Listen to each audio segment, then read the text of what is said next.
Bam, we're live. Thousands wanted to be on the show, but we could only have 4.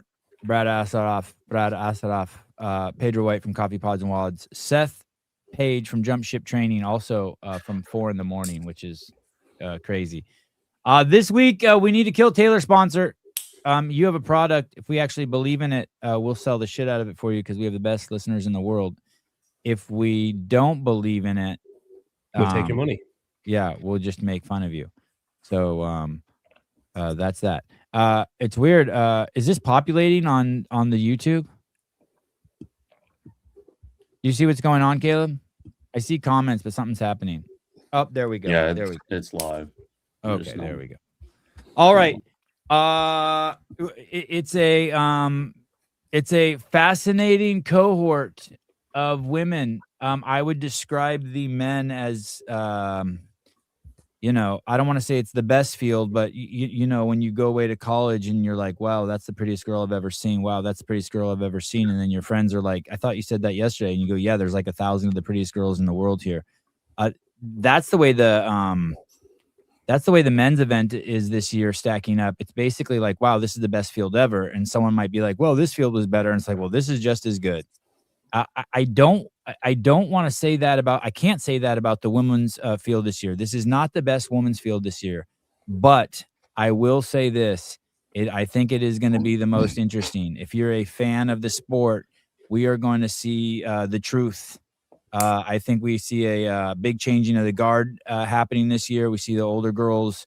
I'm seeing if they can hang with the younger girls, and we're going to see what the younger girls can do under tons and tons of pressure and long days. Don't forget Thursday, huge day at the CrossFit Games for the spectators. If you are a ticket holder, there is so much going on Thursday, tons of activations. And even if you're not a ticket holder, it is open to the public. Thursday, there'll be a huge block party, and it's basically all day. So you want to get out there. It's basically from 3:30 in the afternoon, the hottest part of the day, till 8 p.m., which is going to be beautiful in San Jose, California.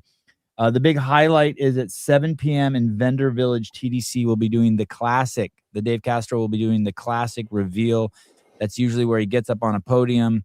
A demo team comes out and they roll out new equipment or something new at the CrossFit Games. So big games announcement there. And then just tons of stuff going on. Ben and Blair will be there. I think you can do the 2007 games there.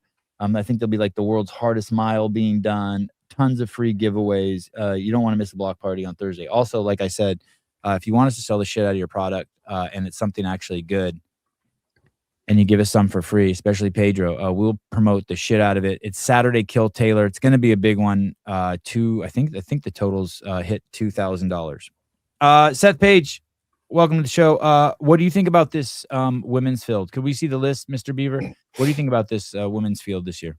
Can I be like 1% of a downer before we get into the field? Please. Okay. Will this be potentially the first time that we're questioning whether the winner of this is deserved of the crown fittest on earth without Laura Horvath? We don't have Tia Claire this year to be like, oh, we just know she's going to walk away with it. And I think a lot of people can make the argument that Laura still is in peak condition just based on how she did at World Fitness Project last year and how she started the year off. And I'm not saying she's a shoo-in to win, but I am saying this field's really, really good. But it leaves a question mark no matter who walks away with the title. Do we agree or no? Yes and no. Lucy Campbell and Christy Kringle, also known as Amy Kringle, I think have shown us Amy beat Laura, didn't she? That they are as good as Laura. I want to say that. At the first tour stop, she's ahead of her in points. Yes, currently. Amy is. Okay, end of story there. Okay, your turn, Pedro. No, I'm joking. Go ahead.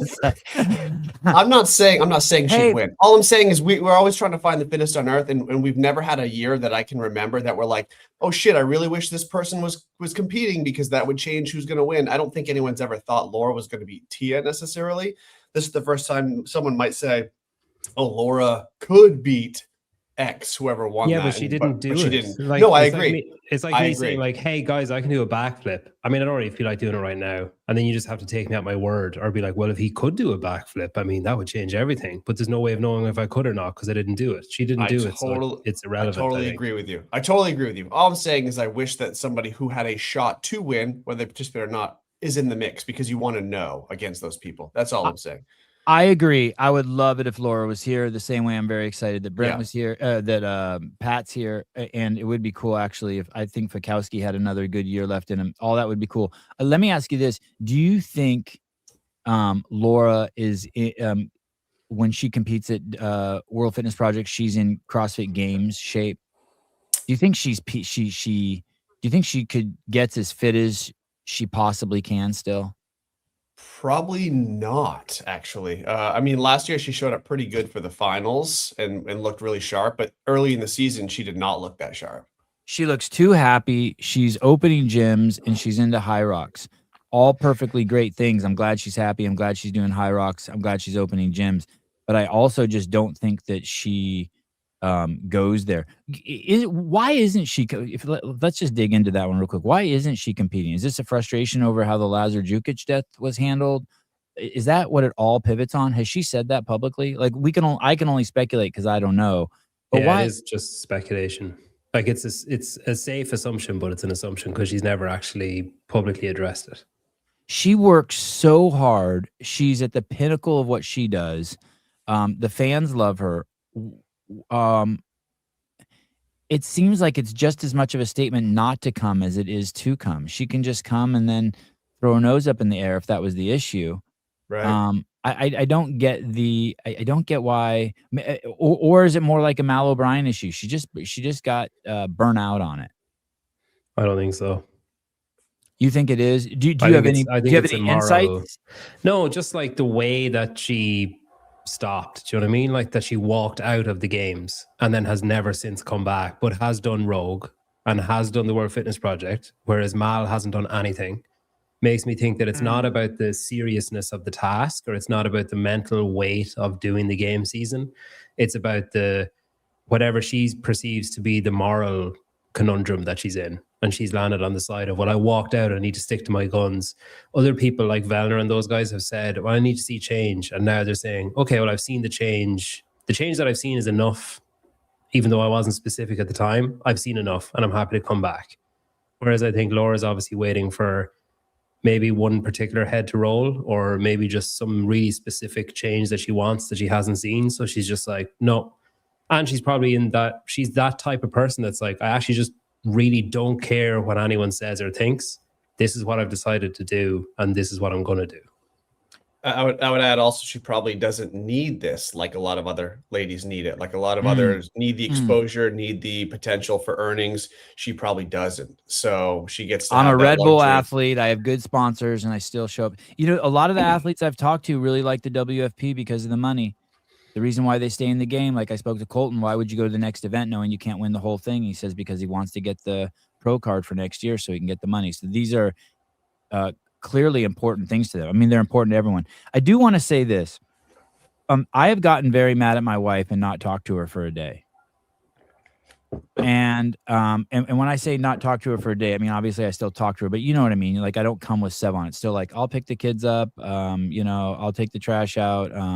Thank you for, you know, bringing my shoes in, but you just don't talk, right? You're not talking. And attention. And yeah, that's putting it gently. I want to give I don't use this word often, but I want to give grace to all the athletes and all the media and all the people who were frustrated around the Lazar Jukic thing because it was intense. And I want to give them grace because I want that in return also. And so some people like I don't want to poo-poo Vellner leaving and then coming back. It reached an emotional high pitch for people. Do you know what I mean? Or media that said that they would never come back and then they come back. Yes, there's some pride to swallow. Yes, maybe some things were said that weren't meant. Sure, or not meant, but were said without giving it a second thought and giving people grace. God knows I've said enough of that. I do think that there is a I do think it's nice that people are coming back. I'm not in the gotcha mode. We're like, fuck you. You said this, this, and this. Like, because if I did that, then shit, I would be buried in my backyard right now. So, I'm glad people are coming back. I'm very glad Vellner's coming back. I'm very interested in how he's going to perform. I would love it if Laura came back. Yep. Yeah. Vellner being back adds like 20% excitement for me for the games. Because Yeah, it's like there's so much nostalgia and so much like, oh wow. Do you know what I mean? And it's the last one and all that. Like if he hadn't made it, I would have been really disappointed. Same. He puts on a good show too. He's always one to watch. I'll just leave my final thought with Laura here because everyone in the comments is saying, "Oh, she sucks. She's a nothing. Whatever." If she was in the field this year, you would be talking about her as one of the ladies to potentially win. That's all I have to say. So that's where I'll just leave the whole Laura thing. Hey, and there's girls out there who think they can win it, who would not be thinking that if Laura was here. They'd be like, their talk would go from winning to I'm going to be on the podium. Yep. I do think we'll get to it. I do think that there are girls, Gazan, Paige Powers, Lucy Campbell, that Kringle. are not Kringle. Yeah, thank you. That the Bee Woman. Incredible video, by the way, Pedro. What a it was like one of those cartoons where Daffy Duck had half his face blown off. Like from one side, she's the most beautiful creature you've ever seen, Christy Kringle, and then from the other angle, she's a bee stung victim. That was incredible. Those are some incredible shots. And thank you to Harry Lightfoot for putting it on the line in that video too. If you would like a really intimate look at Harry Lightfoot, check out Pedro White's video that published yesterday. I did invite Harry on this show, by the way, to come. He is awful at WhatsApp or text, like awful. Oh, okay, good. So he doesn't hate me. It's not personal. All right. I'll go back to you one more time, Seth. Don't fuck it up this time. What do you think about this women's field? I think it's awesome. I think there are a lot of, I don't want to say new faces, but faces at rookies for the games that I want to see how they do. I think this year's qualifying system, just the way things have been going with semifinals, people kind of breaking into different areas, the online semi. I just think because things have been all over the place in terms of programming and styles of bringing people in, that we have this big mix, a different mix maybe than we've seen before in terms of like what their strengths and weaknesses are, just due to the nature of the varied programming that we've seen across all these different events. So I'm very curious to see how the field plays out. I think it's a great field. I think everyone's well-deserved on being here. Other than who we just mentioned, I don't think we're missing anyone who we're really concerned about in terms of shaking things up. So yeah, I think it's awesome. And just to what Seth's talking about, we have a lot of new faces, but even the old faces are new. Gazan coming back, Ellie Turner coming back, Paige Rogers coming back. I mean, there's people who Haley Adams reinventing herself, Hannah Black making her first appearance, Syria Mayhem making her second appearance, but having a absolutely amazing year of competition. The young girl Lucy McGonigal making her second trip, Miley Wade, Lydia Fish. I mean, it is a lot, and I probably missed some people. Miss Wurs coming in. There are a lot of new faces. Thoughts on the field, Mr. Pedro White? I agree with what you said at the start. I don't think it's the deepest, strongest field we've ever had, but I think it could be the most exciting because there's like, you could name 7, maybe 8 women who could win it. And I don't think that's ever been the case. It's always been like, ooh, Tia, and then who else are the other 2? Whereas now it's like, can Danielle put it together and move up? Can, everyone's talking about Madeline Sturt and how well she's been doing. Olivia Costello was 3rd last year. Then you have like Lucy, Amy, Paige. There's none of them are as good as Tia, but against each other, they're going to be just duking it out for the whole week. Like it's just going to be back and forth, and I don't think it's going to settle until like it could come down to the last event, and I don't think that's ever been the case since Tia started winning. Basically, Emma Lawson's coming back. Another one. I can't believe I forgot her. Probably, she was the chatter about Emma being the next great was just second to Mal O'Brien's before she had her injury. Brad, thoughts on this field? I think I don't know if this is the case every year and I'm not paying attention to it, but it feels like it's been a few years since there's a whole cohort of new people. And it goes like this. There's like 8 people in this field of 30 that feel new. And 6 of them will be like the bottom 10 or in the bottom 10. And then 2 will break through and be new names that it's like, oh my gosh, in their rookie year, they were top 15. They're going to be a threat in future years. I also think the top 5 is going to be interesting to see sort out who can stay in the conversation despite it getting so populated. Like there are 10 women that are like, who are the top 5 of these women? And then there are a couple names in there that if they don't show up this games, it's like, this is like the 5th time they haven't showed up. I think they're just a different athlete. Athlete I have in mind is Alexis Raptis. If she doesn't show up at this games, I think it's one too many competitions that she hasn't been able to perform at. And then I think it's just time to reconsider. Is she too injury prone? Can she not figure it? The overheating issue at like whatever the issue is, she can't figure it out enough to stay in the conversation of, oh my gosh, for years to come, she's going to be a podium contender. A great example. That's how I feel about Haley Adams. I want to see what she can do this year. If she flops and finishes in the bottom, I guess bottom half, in my opinion, would be a Haley Adams flop. Even with her switch over to Brute, I'm questioning whether she's as focused as she once was or has a chance really to make a push ever again. In watching her interview, well, we'll get to her. All right. You guys want to start at the top? We'll go through all these today. Long show, big show. Danielle Brandon, 4th at the games last year. Looks like she just registered last night.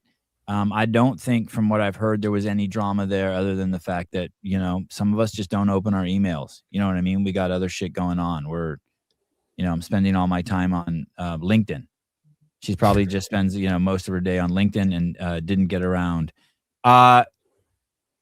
Thoughts on her? She's with the Adam Neifert crew. I honestly didn't think she would take 4th last year. I don't think I know how good Danielle is. I think she's better than where I put her because she always does better than I think she's going to do.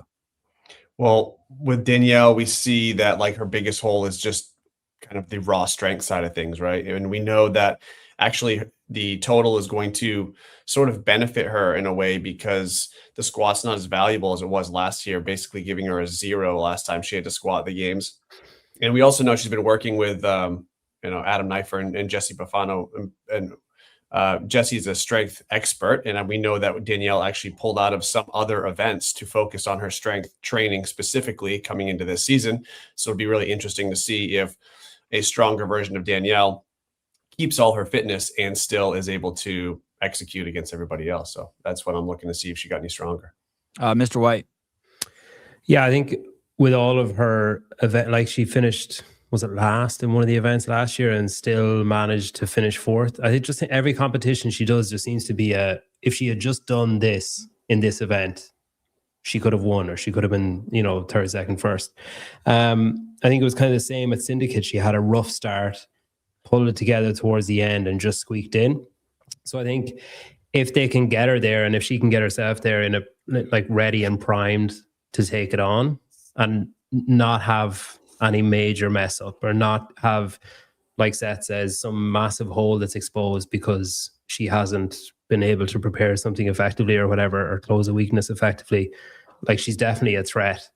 It just comes down to, can she put together a full week of basically perfect competition, which is what she'll need.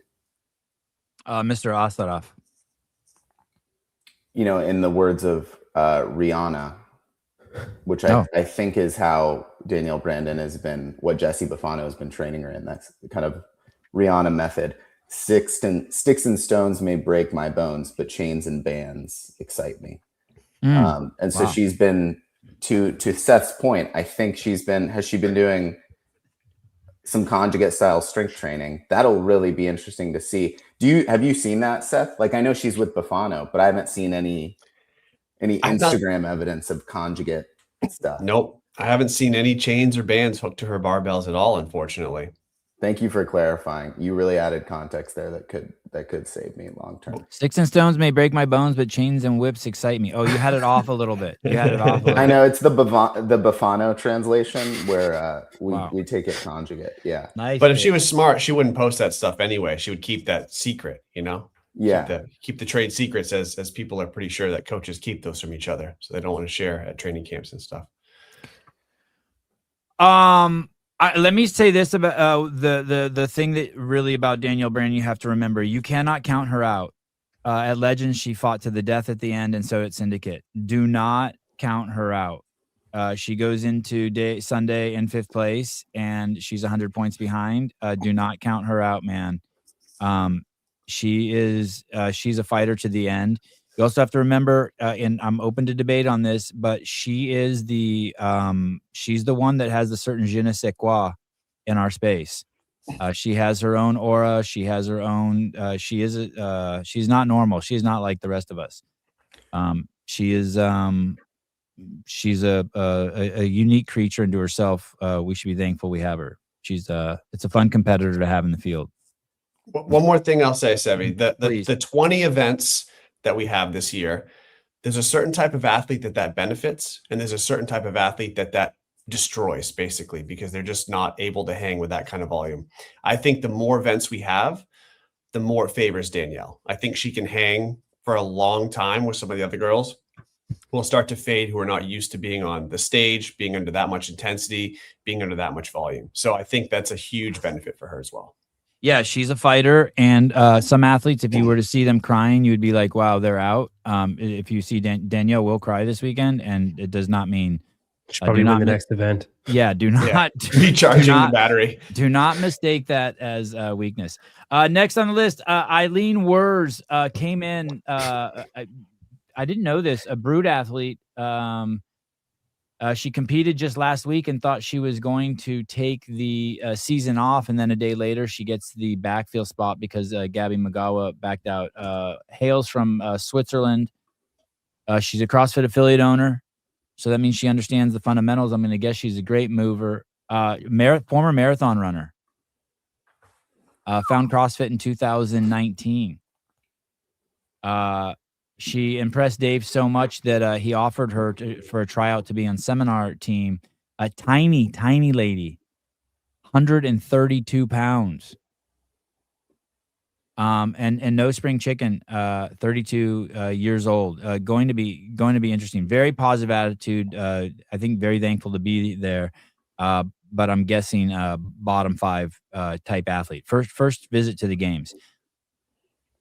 Well, she's been at semifinals for a handful of years and hasn't really shown too much at past semis. So this is kind of the first time I think we've seen any real sort of breakout from her at all, unless I'm missing something.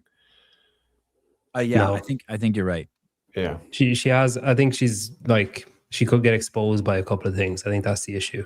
Like badly exposed by handstand push-ups, that kind of stuff could be a glaring gap in her game. She might be, though, and that being said, Pedro, she might have a second and a last on the first day. She might win the run, and she might lose the total. Yeah. A couple highlights or strengths. So she was 11th in the open, and her best finish, she was 5th in 26.2, which ended with 20 ring muscle ups, which corresponds also with she was 6th in the world on online semis on the ring muscle up thruster workout. So she's clearly down with ring muscle ups under fatigue. She was also 6th in the world in that rope climb hang clean workout. So crazy pulling. She's got great pulling. What did she grip. take? That open finish is worldwide. She finished 10th in the open worldwide. She finished 11th in the open worldwide. Wow. Okay, so capacity is fully there. Yeah, capacity, and then like Pedro said, pulling, grip, endurance under fatigue. And given the age, I'm going to call her the Dylan Hamming of the women's side. Okay. 32 rookie. She's probably the second oldest in the field after Ariel Lowen, who's also 32. All right. Ellie Turner has gone from, hey, I want to live a life not being injured, to showing up to Torian, putting on an amazing performance. We've said it 1,000 times on the show. Looked absolutely amazing there in every way. Great hair day, great performance, great attitude. Sparky on the interview with Pedro White. Feeling herself. Trains with the two-time champ, Coach Adam Knifer, Jesse Buffano. Kind of an unknown. I think for her also it's kind of an unknown. Even though she has the data point of Torian knowing she can do it, I think she's still going into this with like, okay, let's see what happens. Well, she's been kind of plagued by injuries for the last few years, it seems like. So the big thing is, does she have her confidence to, again, the 20 event thing is what just kind of lingers in my mind. Is her back and other things going to hold up for 20 events when she hasn't really been put to the test outside of a semifinal and that sort of level. So it's one thing to go out there and crush a semifinal that's 5 or 6 workouts, usually on the shorter side of things, and then to go out there over 5 days long to the games where we know we're going to have a couple 60-minute plus workouts mixed in with everything else. That's, I think, where her confidence needs to be. Like, can I hang for the whole weekend? Do I have to keep some in my tank, like in the tank, hold back a little bit to make sure that my body holds up? So I think she'll just have to take a more strategic approach, but she did look really good this year to start. I think outside of the run, I think she can be top 10 in 4 of the first 5 events. I think she's going to be pretty good at that run too. Like she did an Ironman. Yeah, she did an Ironman. She won the ruck run at Torian, I think, or second. Won it, I think. Okay, my bad. Yeah, no, she won't be a slouch. It's the 20 event thing. It's just like, has she done enough? Has she been able to do enough in the time that's passed since she started coming back? Like, is there enough hay in the barn basically to get her through 20 events? And it just depends how arduous are the 20 events, how demanding are they all? Like, you know, Dave's talked about that one that you could do like 1,000 times. Is there more like that? Or is it going to be a beatdown come like Friday, Saturday, Sunday, in which case she could be just in a bit of bother?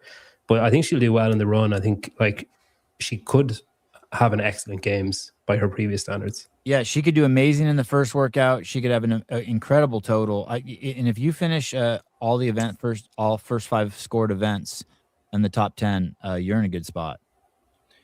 Regarding the total, I am assuming she will hold back on the deadlift with 20 events in mind and with her back injury in mind. Do you think it would be the same if we knew the games was going to be like 12 events? Do you think she would hold back as much, or is that another effect of 20 events?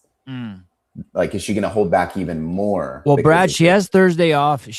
Don't forget, she has the next day off too. So that may also give her a little comfort in knowing she can push. The girl can squat. I mean, she can cycle squats. That's for sure. Also, it's a bit different. I think a lot of people said about the kettlebells at Torian, like, oh man, is this where she's going to get found out? With her back, like, is her back going to hold up through this, or is she just going to be dead last and lose her ticket, etc.? And she bossed it. And it's more weight, obviously, but it's like static. Do you know what I mean? It's not like it's not like you're moving forward. It's not like it's some big aggressive, like powerful movement. It's like a dead, you know, you're standing still. So I think that, like, I don't know. I don't think it's going to find her out the same way that high rep deadlifts would, or like, you know, overhead lunges or something like that. That's requiring a lot of like erector stability or whatever. I'd like to address this comment. My opinion, Ellie is not hungry for it. She could take it or leave it. So here's the thing. If I agree with that, I will tell you this. It can grow over 4 days.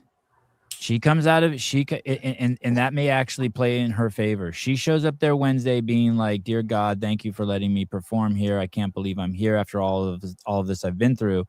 And she finishes the first 5 scored events in the top 10. And then on Friday, she's like, wow, this is really cool. And then on Saturday, it could build to like, man, I'm going to fuck these bitches up. And on Sunday, it could be like, hey, I'm getting on the podium. Like, that's what happened to Torian. She might be playing it smart. She might be playing it smart. But she said at the end of that first day at Torian, she felt like a switch flicked where it was like, oh, this isn't just like a chuck it and see. This isn't just like an exploratory thing. There's actual real potential here. And that's when she sort of I don't know if she went full kill mode, but she definitely has that potential to do it, and she could do it in California, I think. Annika Greer. This is going to be wild. Much better also than I ever knew she was. 23 years old. I've been doing CrossFit for 10 years. 8 weeks ago, a pretty serious injury coming down off a rope while training with Noah Olson. Twisted the ankle. Was unable to walk for a whole week. This is just 8 weeks ago. Yeah, the Scott Panchik. It was her second day of games training. And she just tested the foot out in a short barefoot run 2 weeks ago. Very powerful. Could have some home runs on the. Could have some home runs on the total. I think she has one of the best cleans in the group. I want to say it's WFP. She cleaned 282. Yeah, she's a great lifter. Great squatter, but running was never her strength to begin with. So it's not like she's losing a huge asset if she doesn't have full strength in that ankle in terms of running. It would have been something she was going to just have to do. So, I mean, hopefully it doesn't hold her back in terms of like it's a big pain tolerance thing or something like that, because then she'll just be thinking about it all week. But yeah, it's not like she lost her ability to squat the heavy weight, at least as far as I know. We'll see. I want to say this too. This is a kind of a way out there take, but she's very young, and she seems like the kind of human that bleeds energy, meaning she's just always full throttle. Even when she's resting, she seems like the kind of person who sits at like 2,000 RPMs. It's like she needs to have her idle checked.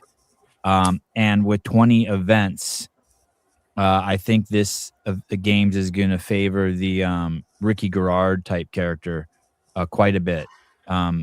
The person, who just knows how to just like events over and just kind of like turn off and go limp in the corner.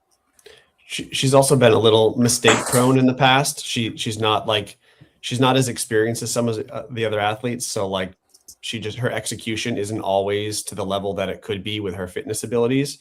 And again, I guess 20 events, if she holds up, does give you that buffer to make a mistake here or there, because you can always make up the points. But that's been kind of when I've watched her, it's can she execute? Can she, not make a mistake here, not go to the bar too fast and try to pick it up, not do this.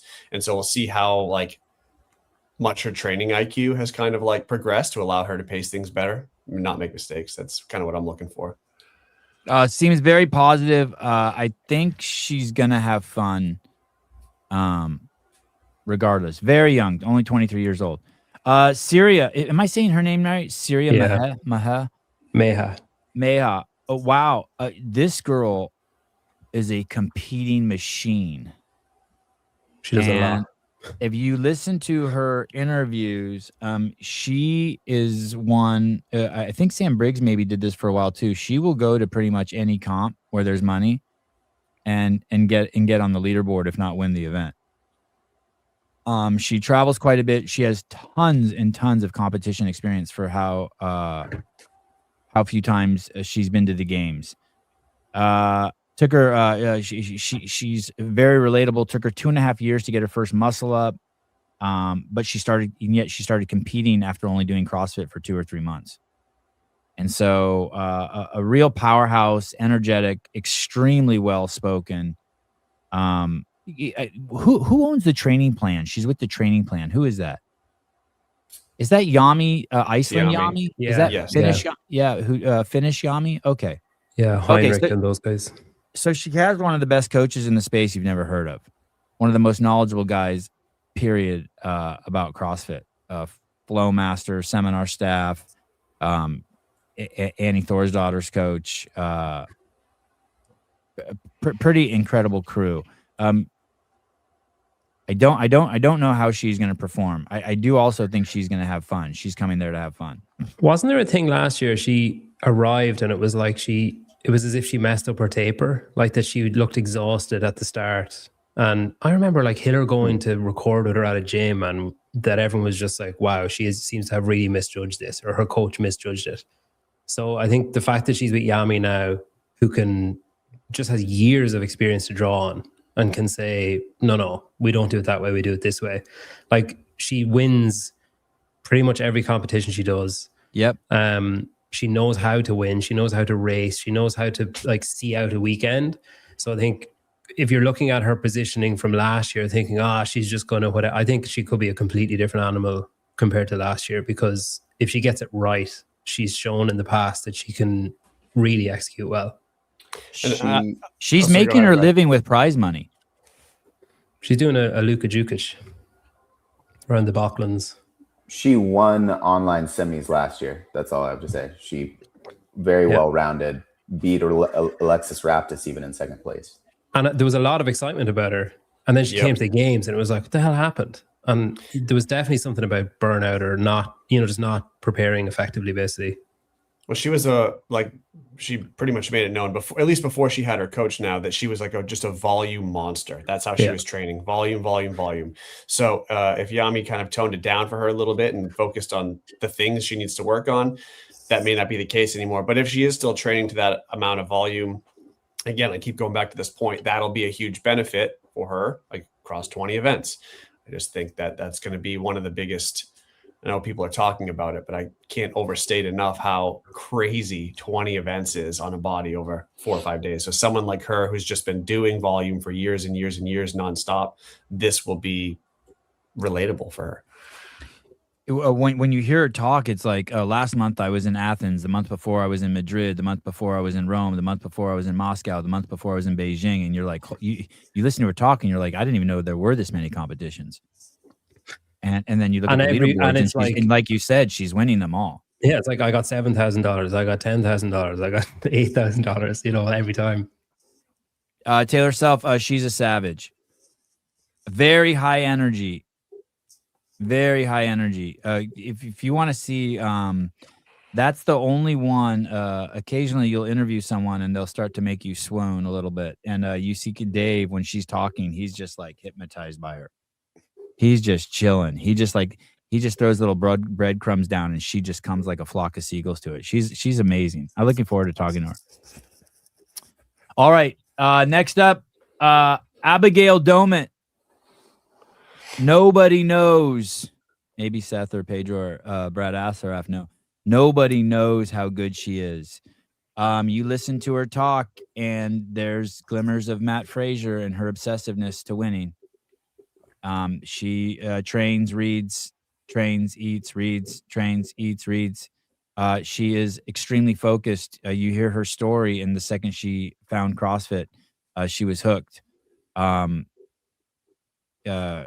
Extremely talented, extremely athletic, has all the potential to have home runs everywhere.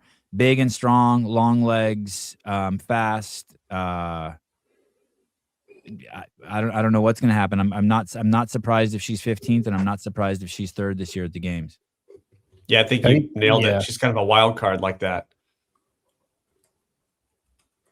Yeah, it's just, you just don't fully know what to expect. Like she did, I know like Xenon was just Xenon, but she did really well and she looked really good and she looked really strong and she looked really capable and everything else. And then it's just like you see her at competitions and you're like, oh yeah, well, I mean, Domit has to be in the conversation. And then you kind of watch and you're like, maybe not. But I don't know, like you say, could be in the way outside the top 10 or could be fighting for a podium spot, just depending. And I think like we're basically just going to have to keep saying it, but like the ability for the athletes to persist through the 20 events is going to be such a big tell on who comes out on top. It's not just going to be the ability to, beat someone else in a workout, but it's the ability to recover before the 17th, 18th, 19th, 20th workout that will put you in good contention. And that's an unknown with Abigail for me, that it's just like, does she have the capacity to do it with that much volume over a week when in the past she's kind of flattered to deceive a few times? Yeah, but maybe in this case, and I don't know, she can prove us one way or the other, the obsessiveness helps keep her in it mentally, because that's a whole side of the 20 as well. When you get physically exhausted, you become mentally exhausted, and then you just start to quit on yourself, both consciously and subconsciously. And so someone like her probably is going to be able to stay in the fight mentally longer than some of the other girls.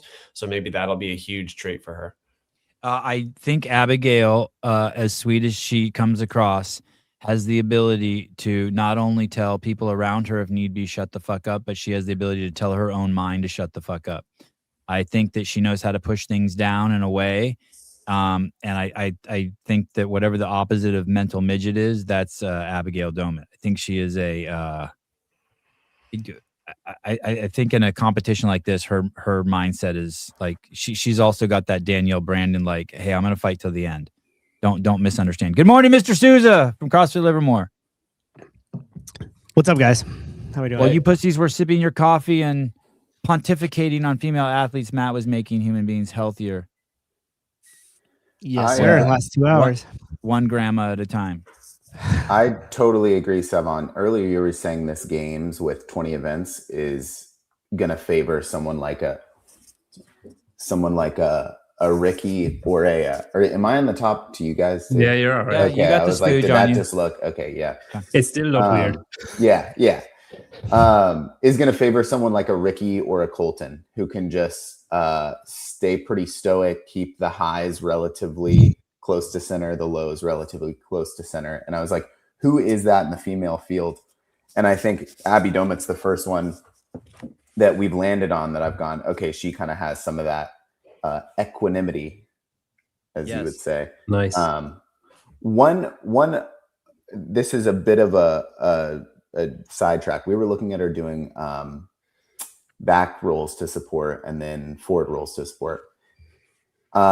I'm going to pull something up really quick. There's a video. She looks strong, man. Doesn't she look strong? Really strong. Ooh, she looks strong.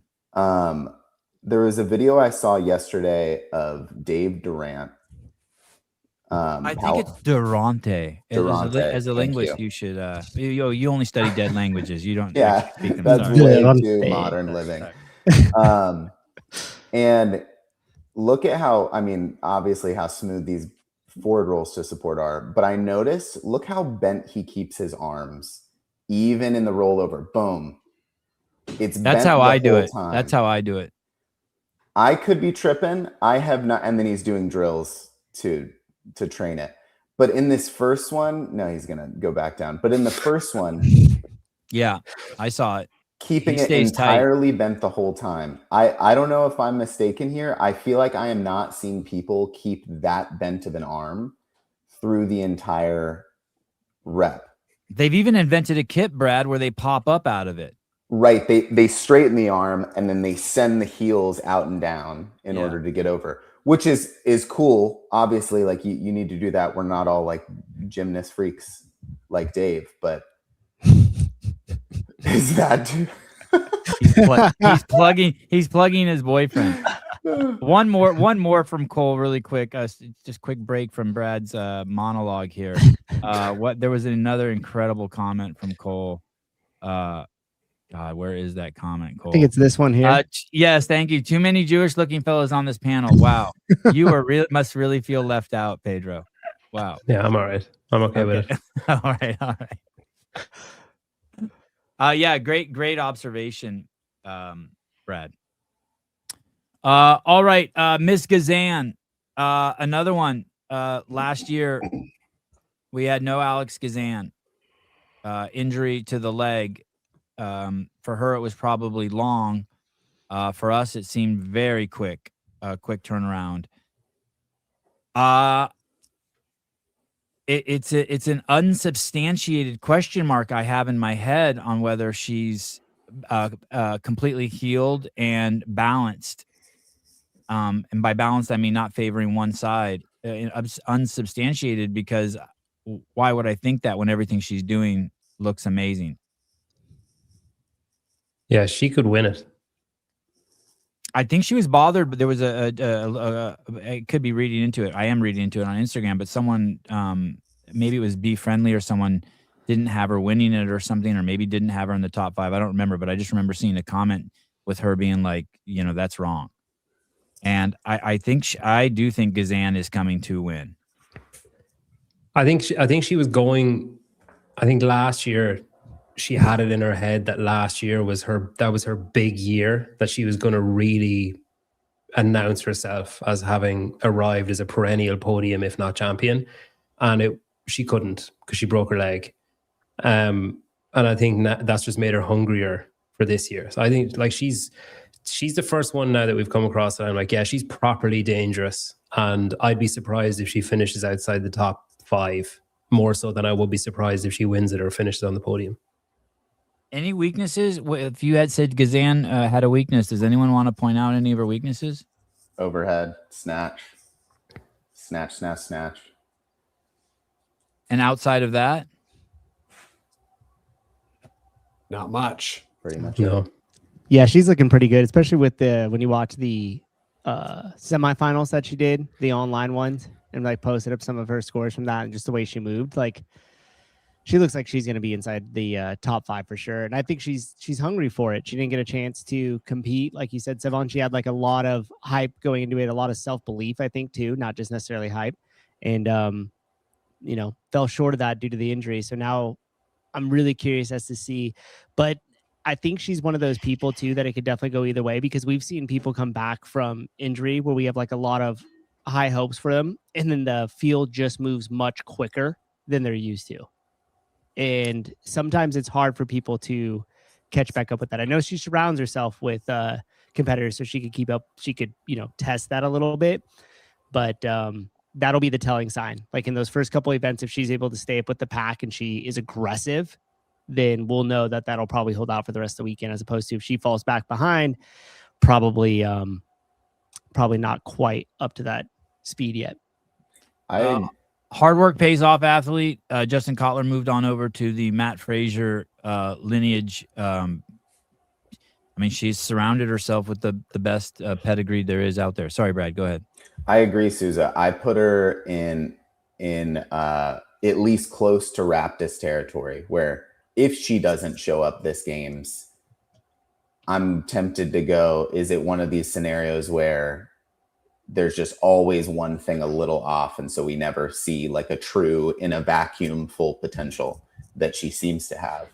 Just can't put it together. I don't know if I could put her in the Raptors camp with that. What are you talking about her squat? I mean, that's her snatch. That's perfect. If you'd like to see more movement tips, head on over to Coffee Pods and Wads. Pedro White is a level 2 coach and a weight loss advocate.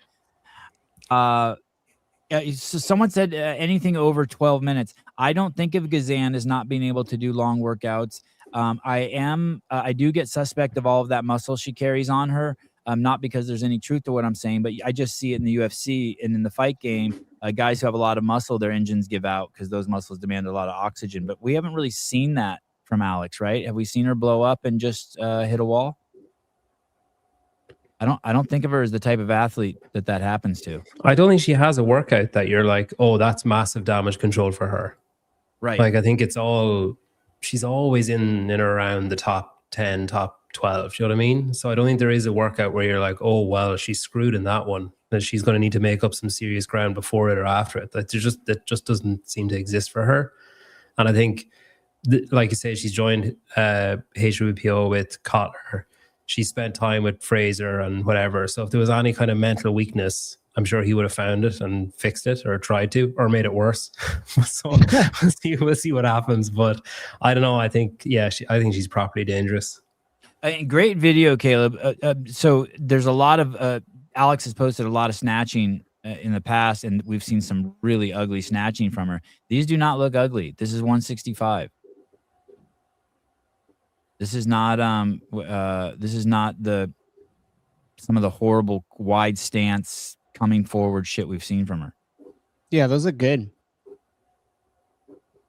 Yeah, all right. Standard. Yeah, I would just say this. I'll say, she might not have any major weaknesses in terms of events that we'd be afraid of, like Pedro said, but she certainly has home run hitting ability. So she has workouts where you would say, ooh, she could win that. So I do think she has, I think podium potential is definitely something we should be paying attention to. She is going to obliterate the strict press. Yeah. She could win the 3 totals. Mm-hmm. And that sets her up like day one. I think the big variable is obviously the run, but I think that's going to be a variable for a lot of them just because of potentially the heat that day, just the course in general. Little things could happen. You could veer off course. You could get pushed to the outside and have to slow down due to the terrain. Like, there's lots of little variables that could happen with that run. But outside of those, you look at those first 3 announced events, and like she's got a great shot of starting out her CrossFit Games really good. Despite the fact that National Oceanic something has been issuing all sorts of extreme heat warnings for normal California weather. It's been cool spring and summer so far in California. I do want to say this. Yesterday was very hot. Do you think I could get like today burn? is you could get burned. And today is going to be very hot also. I'm on the coast and it's 80 degrees. I bet you it hits 100 where Sousa's at today.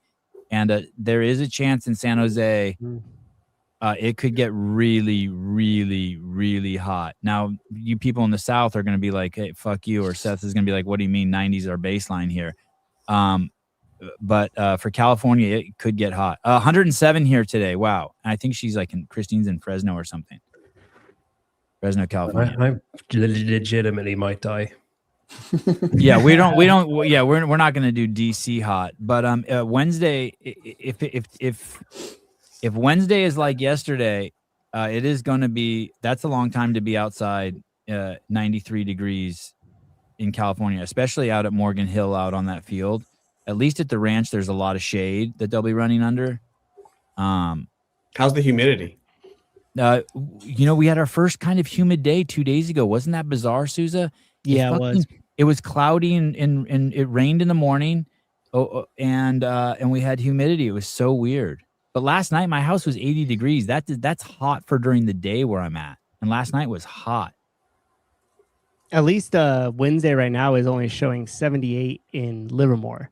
So I would imagine that's that good. It might be Yeah, like that's really good. 70s in Aroma, or that Morgan Hill area.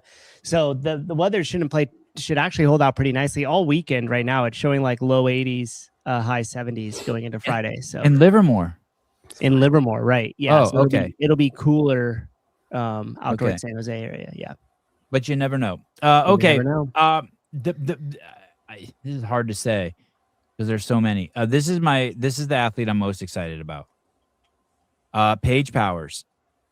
There was a time when it was like, oh, who's going to be the next Tia? Is it going to be Paige or Emma Lawson or Mal or there was one more, Kerstetter.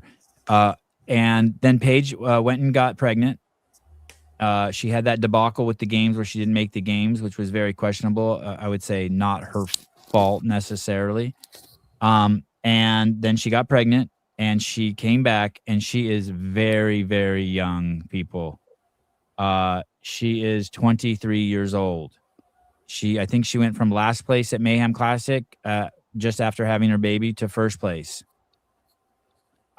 She is at a camp that if you can survive that camp, there's no telling what you're capable of. That's coming out of the Mayhem empire. Just as a anecdotal story, Ariel Lowen tried to make it to the games 5 times, got pregnant, and now since she's had her baby, has been to the games 6 times. Paige was already making it to the games and was showing crazy promise. And now she comes back. If Paige wins the games this year, we're about to see a dynasty. This is, I know it's a little overplayed, but this is a true unknown also in terms of what the ceiling is here. She's going with Darren Hunsucker as her coach to the games. Darren's coached her before at the games. He is very, very good at what he does. If the athletes show up there and they come prepared, Darren will keep it very, very light. He is the ultimate wingman, as he was for Rich Froning. I think Angelo brought her to say at this point, but obviously he's on team, so he can't. But I've chatted to him about her, and you're saying that, like, if you can survive at Mayhem, she's now basically like the archetype. Do you know what I mean? She's made herself that people walk in and go, whoa, when they see her. And she has that ability, like Sprague, that ability to just flick a switch and change from this like happy-go-lucky, chatty type person to like ripping someone's head off to get to the wall faster, just to get them done. She's just like borderline psychopath, which I think you have to be to operate at the level that she has the potential to operate at. I think, like you're saying, I think it could be, if she wins the games this year, it could be scary, like what she can achieve beyond that. This is she's 5'4". and she looks like she's 5'9". Whatever's going on with her anthropometrics or whatever that shit's called, hers are like perfect for CrossFit. I mean, she is stout and yet long, and yeah, I there does not seem to be a ceiling for Paige Powers. Thoughts on her, Seth? She reminds me of the like next archetype of like Annie Thor's daughter. The same sort of like engine push, just like go there and just rip someone's head off in the middle of the workout sort of thing. And she just has kind of a similar frame or build, and I just think that's exactly who she is, like the next generation of that. And we know that style has worked in the games for many years. So I fully think that she's a full-on threat to be champion this year. Yeah, she could definitely win it, and for sure top 5. I think one of the interesting things about her is kind of like her mindset, and maybe this was something that happened with like Ariel and maybe even Annie too after they had their kid, because like when you hear her talk about being a mom now and then coming back to compete, it seems to put a lot of stuff in perspective for some of these ladies. Like, this isn't the end all be all, the games, like I got a daughter now, I got this all this other stuff going on in life, and it almost really relaxes them in a sense.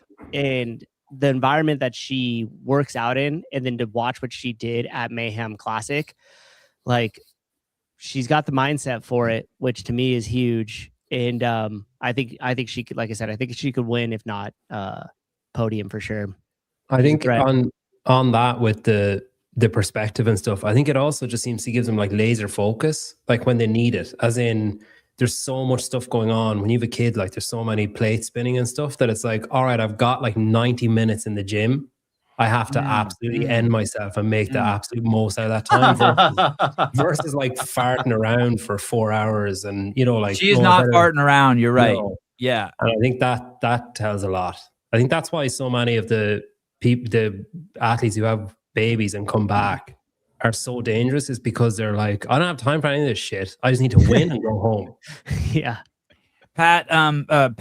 Seth, Paige, you have surrounded yourself with all the superficial athletes that only chase money. Let me ask you this. Is the paradox there? That was a joke, people. I'm all for get your cheddar. The richer, the better. Is there also a part of her? Is there a paradox there that, hey, she really just wants to get back to her baby? And then like what Pedro said, and her training is like very intentional. So that's a plus. But is also the paradox like, hey, she'd love to win and bring home the cheddar, because 300 G's is really nice when you got a baby. I mean, yeah, I can imagine 300K would be nice even if you didn't have a baby. But I mean, for her also, is she is she also like, is this like a mama and the hyenas are trying to take the coyote, or the kill from the hyenas are trying to take the kill from the mama bear, and the mama bear is like, I would say 100% that there's extra motivation now that she's a mom. She's like doing this to show, be a good role model, provide all those things that come with being a first-time parent, that you feel that you're like, now I have different purpose. That's certainly like embedded in this situation. But at the same time, she was already very hungry for success and all this years before she had her child. Obviously, is having success as a teenage athlete, having success as an individual before, losing out in her season because of step ups, and then having the kid. She's got unfinished business. And that's part of what this is too. She's never got to really fully express where she's gotten to, and now she's on a whole nother level. So I think that makes her extra dangerous. Like you said, she's now a mom getting ready to provide and show, her daughter what, a good role model looks like. And at the same time, she's still got work to do from where she was at before that. I don't think any. Sorry, go on. Real quick, I don't think any workouts are intimidate Paige. I think that there's a lot of athletes who are like get scared of workouts. She's not afraid of anything. I think a lot of athletes have belief in their head that like, okay, this is the most I'm ever going to be able to do. I don't think Paige thinks that there's a glass. I don't think she sees the glass ceiling. She is very dangerous. I also don't think she has like that feeling of, oh, I only have a couple years left before I run out of time. She's doesn't have that pressure at all. Like she's like, okay, let's hit the ground running and see how long I can do this for. 23 people, 23. Sorry, Pedro, go ahead. I think she has a really good support network as well. Like I remember at Rogue, her mom was carrying around the base, like she can just completely compartmentalize everything because she has such a good, like, strong support around her that she doesn't need to be concerning herself with, like, oh, I hope everything's okay. Like, she can literally just switch off that part of her brain and focus on what she needs to do. And yeah, I think she is borderline psycho, I think, which is amazing. Her husband has qualified. Her husband is qualified on a team as well. So they're obviously, like, I don't know, go-getters or whatever. She'd be on my show in like 3 hours if anybody wants to no watch that shit, too. really? I think so. Well, I haven't heard Oh. back from her, but she's supposed to be. Oh, awesome. All right. You haven't heard back. Awesome. 50-50 All right. shot. The other thing too, just last thing about her is the volume. You got to factor in the 20 events. Like, we know it could be split up to where, like, the volume doesn't play a huge factor depending on how the events are scored. But assuming there's going to be a lot of difficult events here and the volume's going to stack over the weekend, I think for somebody like her coming from Mayhem, we know they love their volume. Like, that's probably a benefit for her. Let me push back on that just a little bit, Susan. And I like what you're saying. In general, I do think Mayhem athletes, volume, they laugh in the face of volume. But like Pedro said, she is she's in and out. I think she's the 90-minute queen. I don't think she's I think it's maybe 90 she's in the in and morning out, and 90 at night. But I don't think she's couching anything. I don't think she's slacking. I think she's getting everything done that she needs to get done. Like, do you remember that there was a video of, like, Sarah Sigmund's daughter, I think it was at Filthy 150 or something, where she was kind of smiling and laughing at the camera, and then just turned and, like, looked at the floor and was just, like, total kill mode. And I think that's just what Paige has. And I think regardless of how much stress or, noise there is in her everyday life with her kid and stuff, I think she's able to get everything done that she needs to get done. Like, Angelo's described her as the perfect coachable athlete that is just like, do this, okay, and does it. And then impresses you with how well it's done. And you're like, whoa, okay. And you readjust. And it's like, okay, try this. And then does it again. You're like, shit, okay, this is crazy. Alexis Raptis, I want to remind you guys, do not mistake this 70s show, whatever that show Winnie was on. Wonder Years? Wonder Years, thank you. I made this mistake for a long time. You see Alexis Raptis, she's absolutely adorable. Everyone says the same thing. Man, she could be the perfect wife. She's so gentle. She's sweet. She's not imposing. She's not there. No signs of arrogance come from her. And she hides the killer in her. It is there, people. And she really, really, really, really wants to win. And she knows how good she is. And the story in her mind is that she wants to show the world how good she is. She is no Winnie. She is not the girl next door that we see in interviews. She will come out here, and although people question her because she has shown glimmers of just absolute greatness and championship pedigree and material, and then she kind of comes across as just like really lighthearted. It is not. She goes at it. She knows how to train alone. She knows how to train in a group. She's not cutting any corners. We have not seen the best of Alexis Raptis, and we may see it this year. Well, that would have to be a very good version of her showing up, because she has finished, sixth, I think is her highest finish of the games, and she wore the leader's jersey at one point. So to think that she's that prepared after what we've seen the last couple seasons in terms of her not staying healthy would be probably the story of the games. If she was in the top 5 really pushing after, let's say, the second day, let's say after Friday going into Saturday, she's in the top 5. And we're talking about her being healthy, hanging out, keeping up with some of these other ladies that we've spoken about already. I think that would be probably the biggest story. She's a great ambassador of the sport. Great head on her shoulders, great forward facing piece. We haven't done this for any of the others, but do you guys have any thoughts on how she's going to do from what you've seen? I think she's going to do great this year. I think this is going to be her best year. I think before Syndicate, I thought that. And then I saw her at Syndicate and I was like, oh, shit.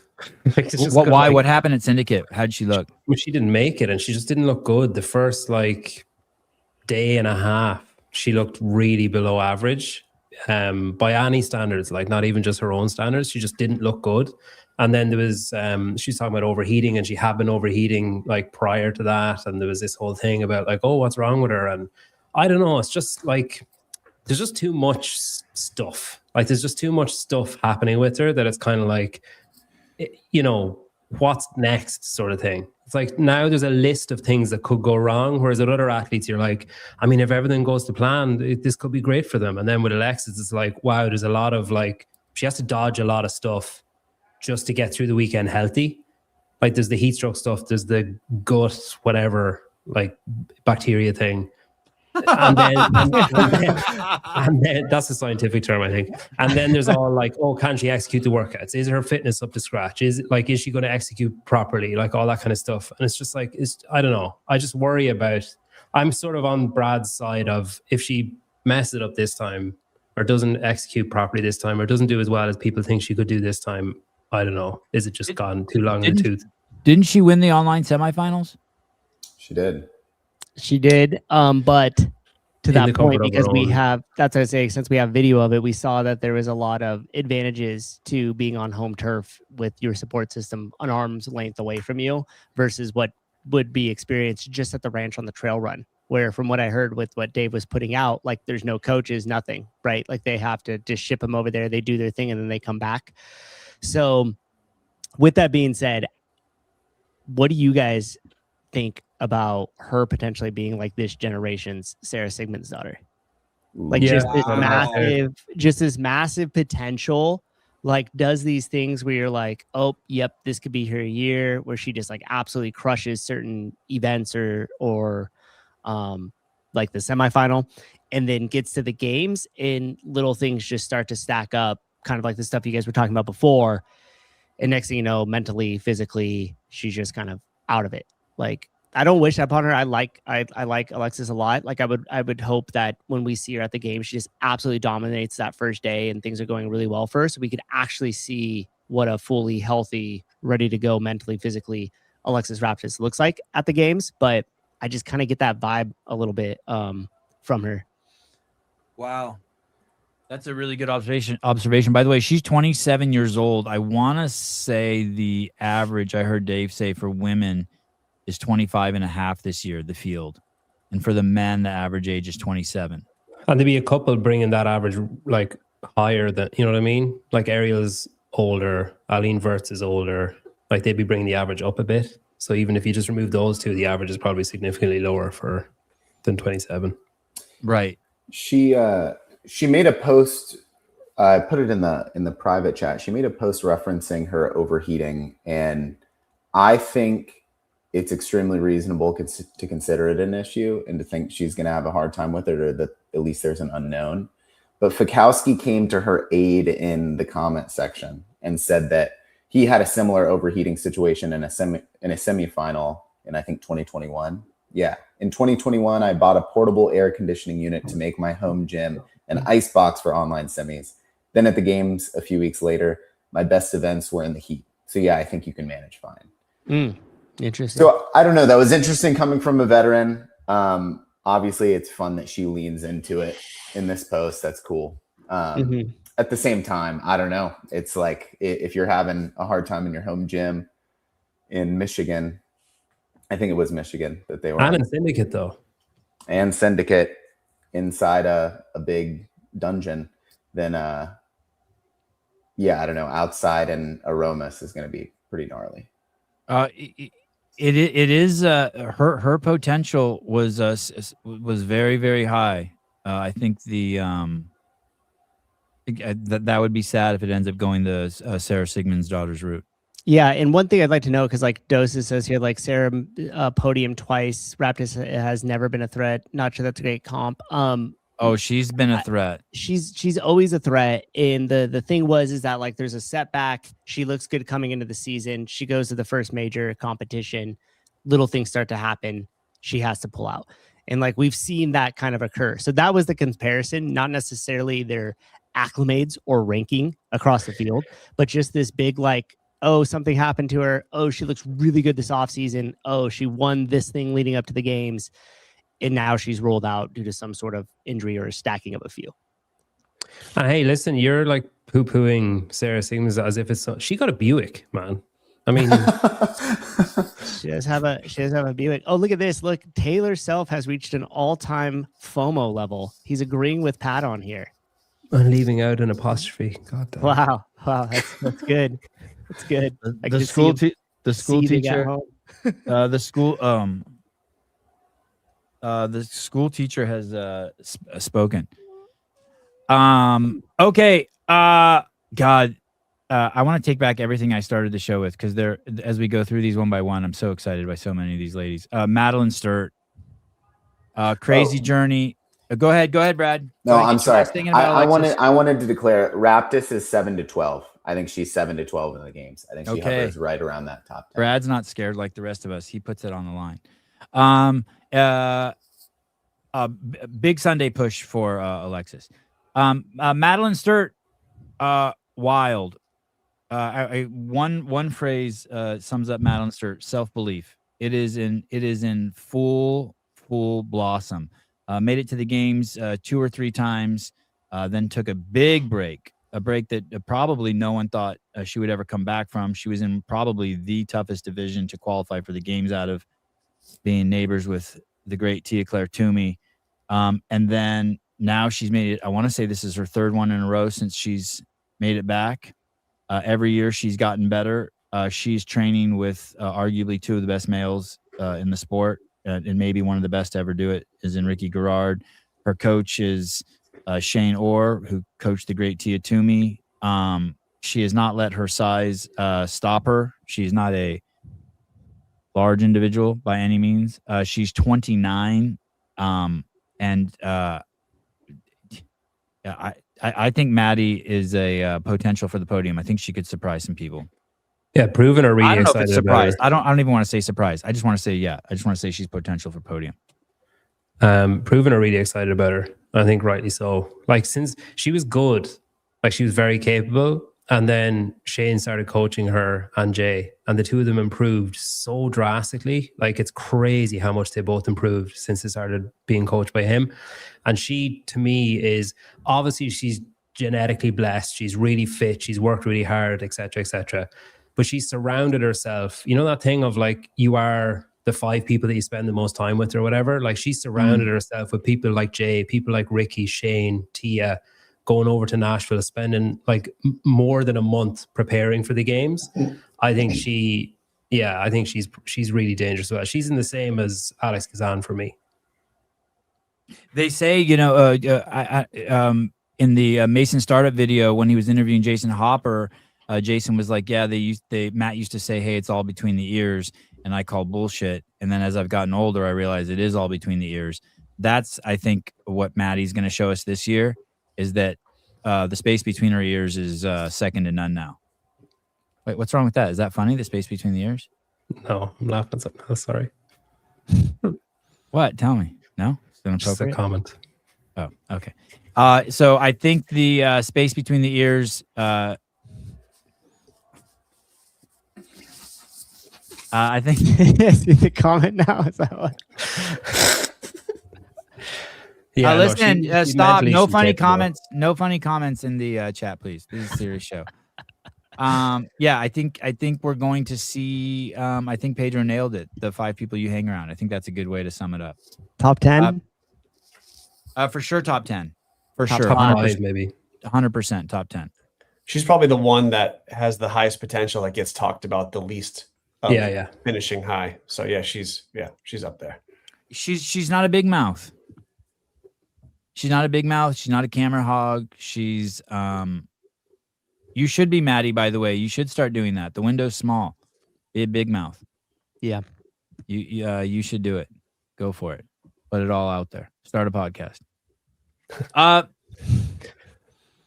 Boy, oh boy, 20 years old. Took 3rd place at the CrossFit Games this year. Got a Mexican boyfriend. That's Trains important. That's an important note, people. Trains at Proven. She started working 10 times harder once she got with the Mexican. What can't she do? Olivia Kerstetter took what is it, near last place at the games last year in the run, and still finished on the podium. We know that same thing happened to Danielle Brandon. She took 4th. If she fixes that run thing, I don't have the points in front of me from last year's games, but if she takes 8th instead of 28th, we have a CrossFit Games champion. We have, I wonder what it's like being an athlete knowing you just have this one hole, and if you fix it, you can start a dynasty. Yeah. You can be the next Tia Claire. The issue is it's not always that easy, because when you start Right. fixing the one hole, you give away other things that were making you who you were to begin with. So finding that balance. And I think Olivia may end up dealing with some of that stuff eventually. Like, we know that last year at the games, she came in, and when people saw her, they're like, oh my God, she looks incredibly lean and fit and like ready to go. Yeah. And you just don't know when you start changing body composition or biasing certain training or whatever, how it's going to affect some of the things that were making you great to begin with. So, yeah, I don't know. Hey, and superficially speaking, I'm going to tell you, I really don't give a fuck what you say, because it's the truth. Kyra Milligan looks better than ever and is performing better than ever. Ellie Turner looks better than ever, performs better than ever. And Olivia Kerstetter showed up at the games last year looking better than ever and performed better than ever. And you may want to say, fuck the eye test, and you're not supposed to use it because it's not appropriate. These are the facts, man. Of course, These are the facts. Lovely women. And that, what'd you say? I said, of course, they're all lovely women. Yeah, they're all lovely women. Yeah, but I'm just telling you, those three, Kyra and Ellie, everywhere they show up, it's like, holy shit. Yeah. Yeah. My only thing about, and I want to tell you on that note, let me just give a nod to James Sprague. If you're not watching James Sprague, what's happening to his physique is he tightens that shit up as we get closer to the games. You better look, because you can see his tailpipes now, and they look fucking gigantic. Go ahead, Pedro. The only thing about Olivia, Annika Greer as well earlier, is like last year's games was very machine dominant and indoor and power and that kind of stuff. And this year is going to be so different, I expect, that I just wonder if both of their successes last year will translate to similar success this year. Maybe Olivia a little bit less than Annika. I think Annika could potentially get found out a little bit more than Olivia could, but I just don't know if it's just going to be, if the programming is going to see such a big shift that the number of events that would have favored her might be a lot less than it has been, say, last year when she came third. And You're comparing, but Annika will be lucky if she doesn't take last this year. Olivia will be lucky if she takes first. Yeah, wasn't Annika like 9th or 10th or something last year? That's my point, that the programming is going to be so different. Okay.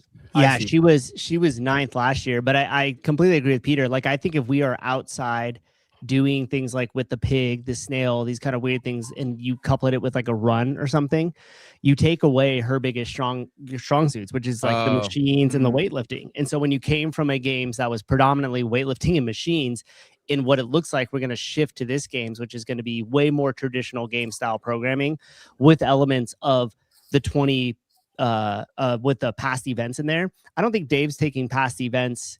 Like, when we see those past events, I think they're all going to be weird stuff with those odd objects that we see come out at the games.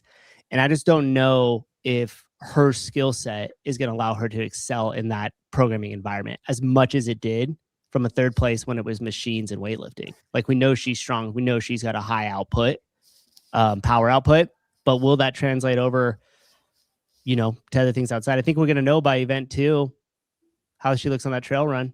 And let me just pull that back a little bit on the Annika Greer thing. Thank you for you said what Pedro said even better, or I was listening better. Thank you. I did stole it and polished it. Translate. Yeah. Thank you for polishing. That was good. The thing with Annika is the reason why I say she's going to struggle is because of her injury. I think that's going to play the ankle. The ankle. I think that's going to play an enormous role. If you know what? You're right, dude. What about that trail run? Sorry, keep going. I cut you off, but I was just thinking about that. That's going to be a problem for a lot of those athletes, because if that trail run, you're basically set yourself up like to, if you don't run trails, you could roll an ankle really easily out there. You got old iron ankles out there, and it's like. And what if Annika is 85%, right? Her ankle, and then she does the trail run, and it re-injures it or makes it so bad that it then ruins the rest of her weekend. I Yeah. do think that there will be a lot of running in this game. I'm hoping there'll be a lot of running in this games. And we always have the how much has she worked on her running? How has it improved? We have a marker, not last year at the games, but Mayhem Classic, uphill 5K. She finished 19th out of 20 athletes. Annika did? Olivia Kerstetter. Oh, Kerstetter. Olivia. She's gonna murder the total. She'll do great in 2007 Hopper. She's gonna suck at the trail run, as expected. Can she win? She's really good. Her pulling power is pretty incredible, and she's really efficient at it. You think she can win that first workout? No, not amongst No. that field. No. If the 5 to 10. shouldered overhead was like 155, if that was like relevant, then maybe. But I think that workout is just strictly it's a pull-up workout. Yeah, Hey, Annika would have a better shot at winning than Olivia. The Who does? You said Annika? Annika would have a better shot of winning that than Olivia would, even coming off a slower row. She's so fast with her pull-ups. Yeah. Mhm. The run might be irrelevant. I mean, Stepper might come in with a last minute sponsorship and we just scrap the trail run anyway. So, and that worked well for Olivia at Legend. So She's got experience. she's great at adapting. Don't forget also, guys, there is something happening weird with the water at Proven. Like those, and that is where she's at. And those guys are no joke. Think about her cohort. Tim Paulson is an unbelievable coach by all accounts as well. He's coaching her and Chris.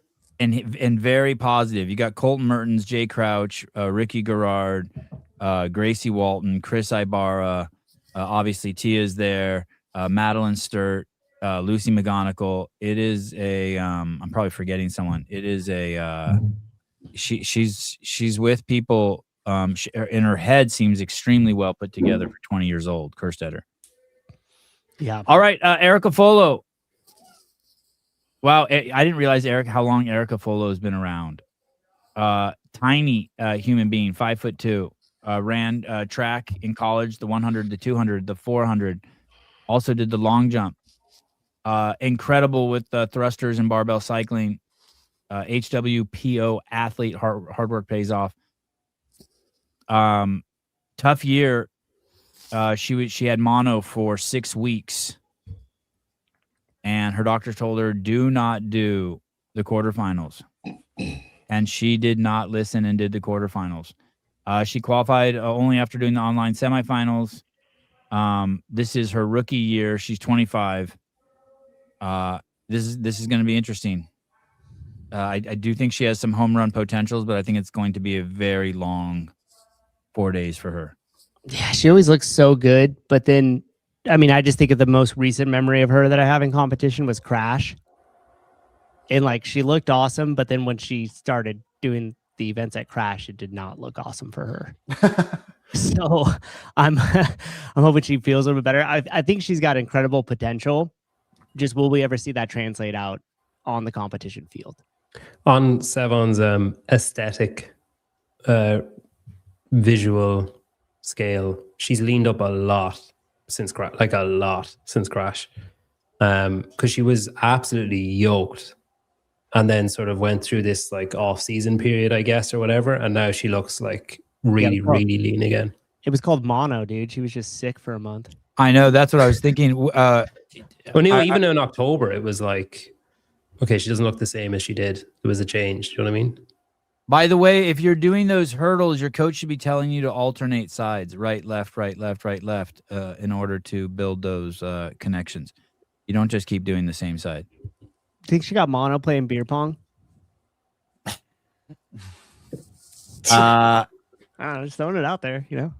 I think she's going to enter the games in a good headspace. Mono is no joke. Especially if you have it so bad the doctors are telling you not to go. Who knows what it did to her lungs, dehydrated her. That can be brutal. So I'll say this, like she doesn't really, I think there's no expectation on her to do well from anybody. So she can lay it all out there when she has the opportunity and prove everybody wrong. Because I don't think anyone's rooting against her, but I think people are just dismissing, maybe. Yeah, dismissing is a good word. And so yeah, we'll see what it's interesting as well how she had so much potential. Like was it like a lunge length or whatever, or like, you know, one segment of a lunge length cost her game spot. She joined Misfit. That obviously didn't work out. It was very short-lived. I saw her having a conversation with like Brute in Copenhagen. That obviously didn't go the way that she maybe thought it would. There was a lot of kind of like, oh, who's she going to join? Because she seemed to have a lot of potential. Now she's with HBPO, so it'll be interesting to see like what she actually looks like now that she's, you know, arrived. Haley Adams.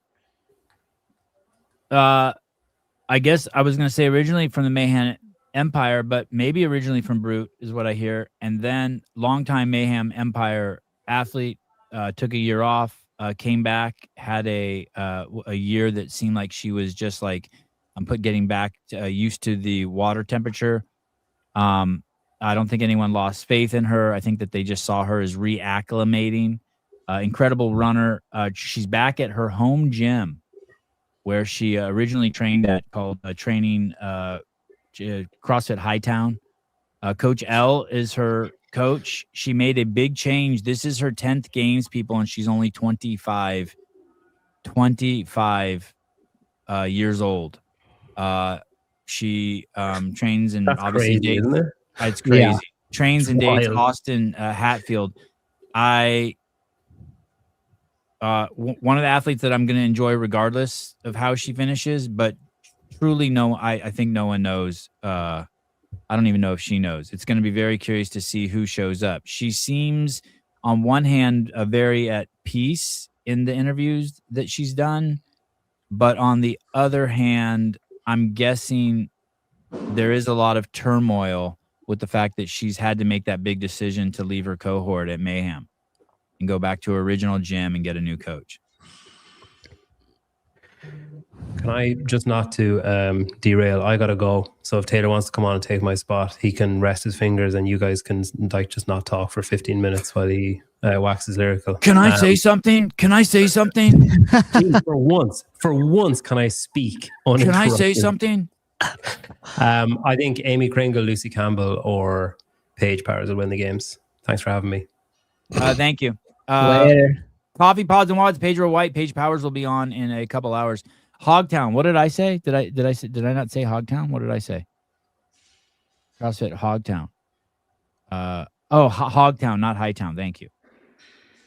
I would say we just talked about Follow having like little to no expectation on her. Haley's the polar opposite. Everybody has extremely high expectations for her every year she competes. And it's going to be tough. Well, maybe not tough for her, but it seems like, you know, it's a big task getting back to where she was in her prime a couple of years ago. And I say in her prime and she's still so young, but it's just, if she's not in the top 10 bare minimum, top 5, like people are kind of like, oh, it's another season for Haley where she kind of didn't perform to her potential. I feel like she just has this ridiculously high amount of expectations always on her every year. Yeah, that is true. Crazy expectations. Like we expect brilliance out of her, especially for the first 2 workouts, right? We expect her to do well at that first one and the trail run. And if she doesn't, she'll probably get lost in the pack for the rest of the week. How do you think she shows up? Time out. I think, man, it's definitely like another variable. I think there is a lot of like eyeballs on her. There is a higher expectation with her coming in, but like solid top 5. And I think she could compete for a little bit longer. I think Seth's right. Like if she falls out of the top 10 and just kind of sits in that middle of the pack, like maybe it for her. Let's say she does exceedingly well at the first 2 workouts. Let's say she wins those. She's going to be at the bottom of the pack for the total. Which But will she be already, fun. yeah, she knows that though, right? Like it's not like, oh my God, I'm so surprised when it wraps up. She knows that it'll not be her place, so she probably won't really push that as hard as others will, and maybe she'll have more left in the old central nervous system for other events coming up. And but I will say also she looked slightly like she's found some new life switching coaches. And sometimes that's all it takes is a change of scenery or a new perspective to unlock another level to her that she hasn't had before. It's not that Mayhem wasn't doing the right stuff for her. It's now she's just gained more experience from more points of view, more perspectives, and maybe she finds something else she can unlock this year. coming into the season, I wasn't high on her at all. I'm like questioning whether she's even going to get back to the games. And at this point, I do see potential top 10 abilities just based on what I've seen from her recently, kind of leading up to this point. And if you're going to go on the eye test, she passes it with flying colors. She absolutely looks better than she's ever looked. So I hope the eye test it normally never fails. I hope it doesn't fail this year. I don't think someone said Haley's gonna have a problem with 20 events. I do not think so. Man, she's strong, man. Some of these girls, she is strong. Don't get the issues that she's had confused with Haley Adams, who shows up on game day. And you know what, too, with those first 2 events, setting her up with potential success. Like, I mean, does anybody here doubt that she could possibly win event 1 and 2? I don't doubt it. So, like, if you look at kind of Mayhem Classic, right, where she was right in the middle of the pack, like 12th or something, like she got over there. Like the 2 events she did really good at were the run, she got first, and then the toe to bar workout, where it was just like higher volume of toe to bar with movement redundancy. And then everything else, she was like outside of the top 11 or top 12. Her pull-ups are crazy. Right. So she wins those first 2 events. The third one, she already knows it's a damage control event for her. The more that this thing goes on, the more volume that starts to accumulate. And if we have some movement redundancy, like this, that could set her up for a good spot for her, because she could do well with the volume.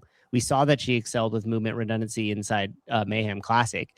So it really just depends on what it looks like coming after that third event, which I think is rumored to be 4 events that day.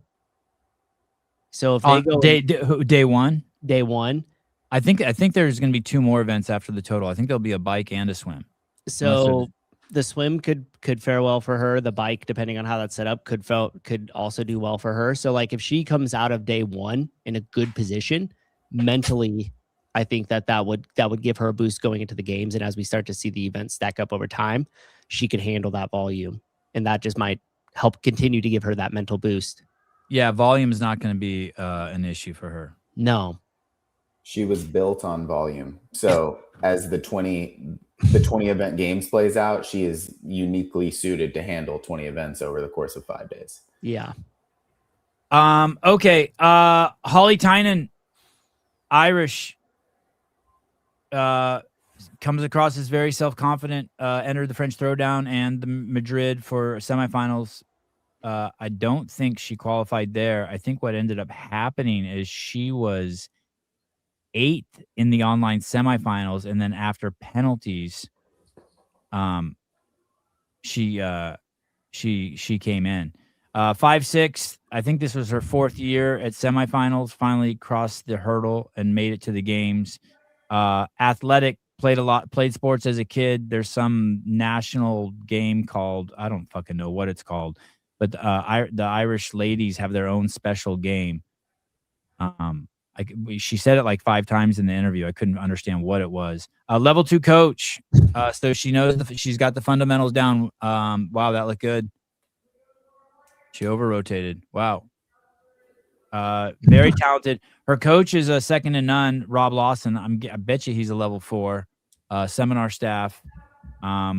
She's coaching 3 to 4 classes a day.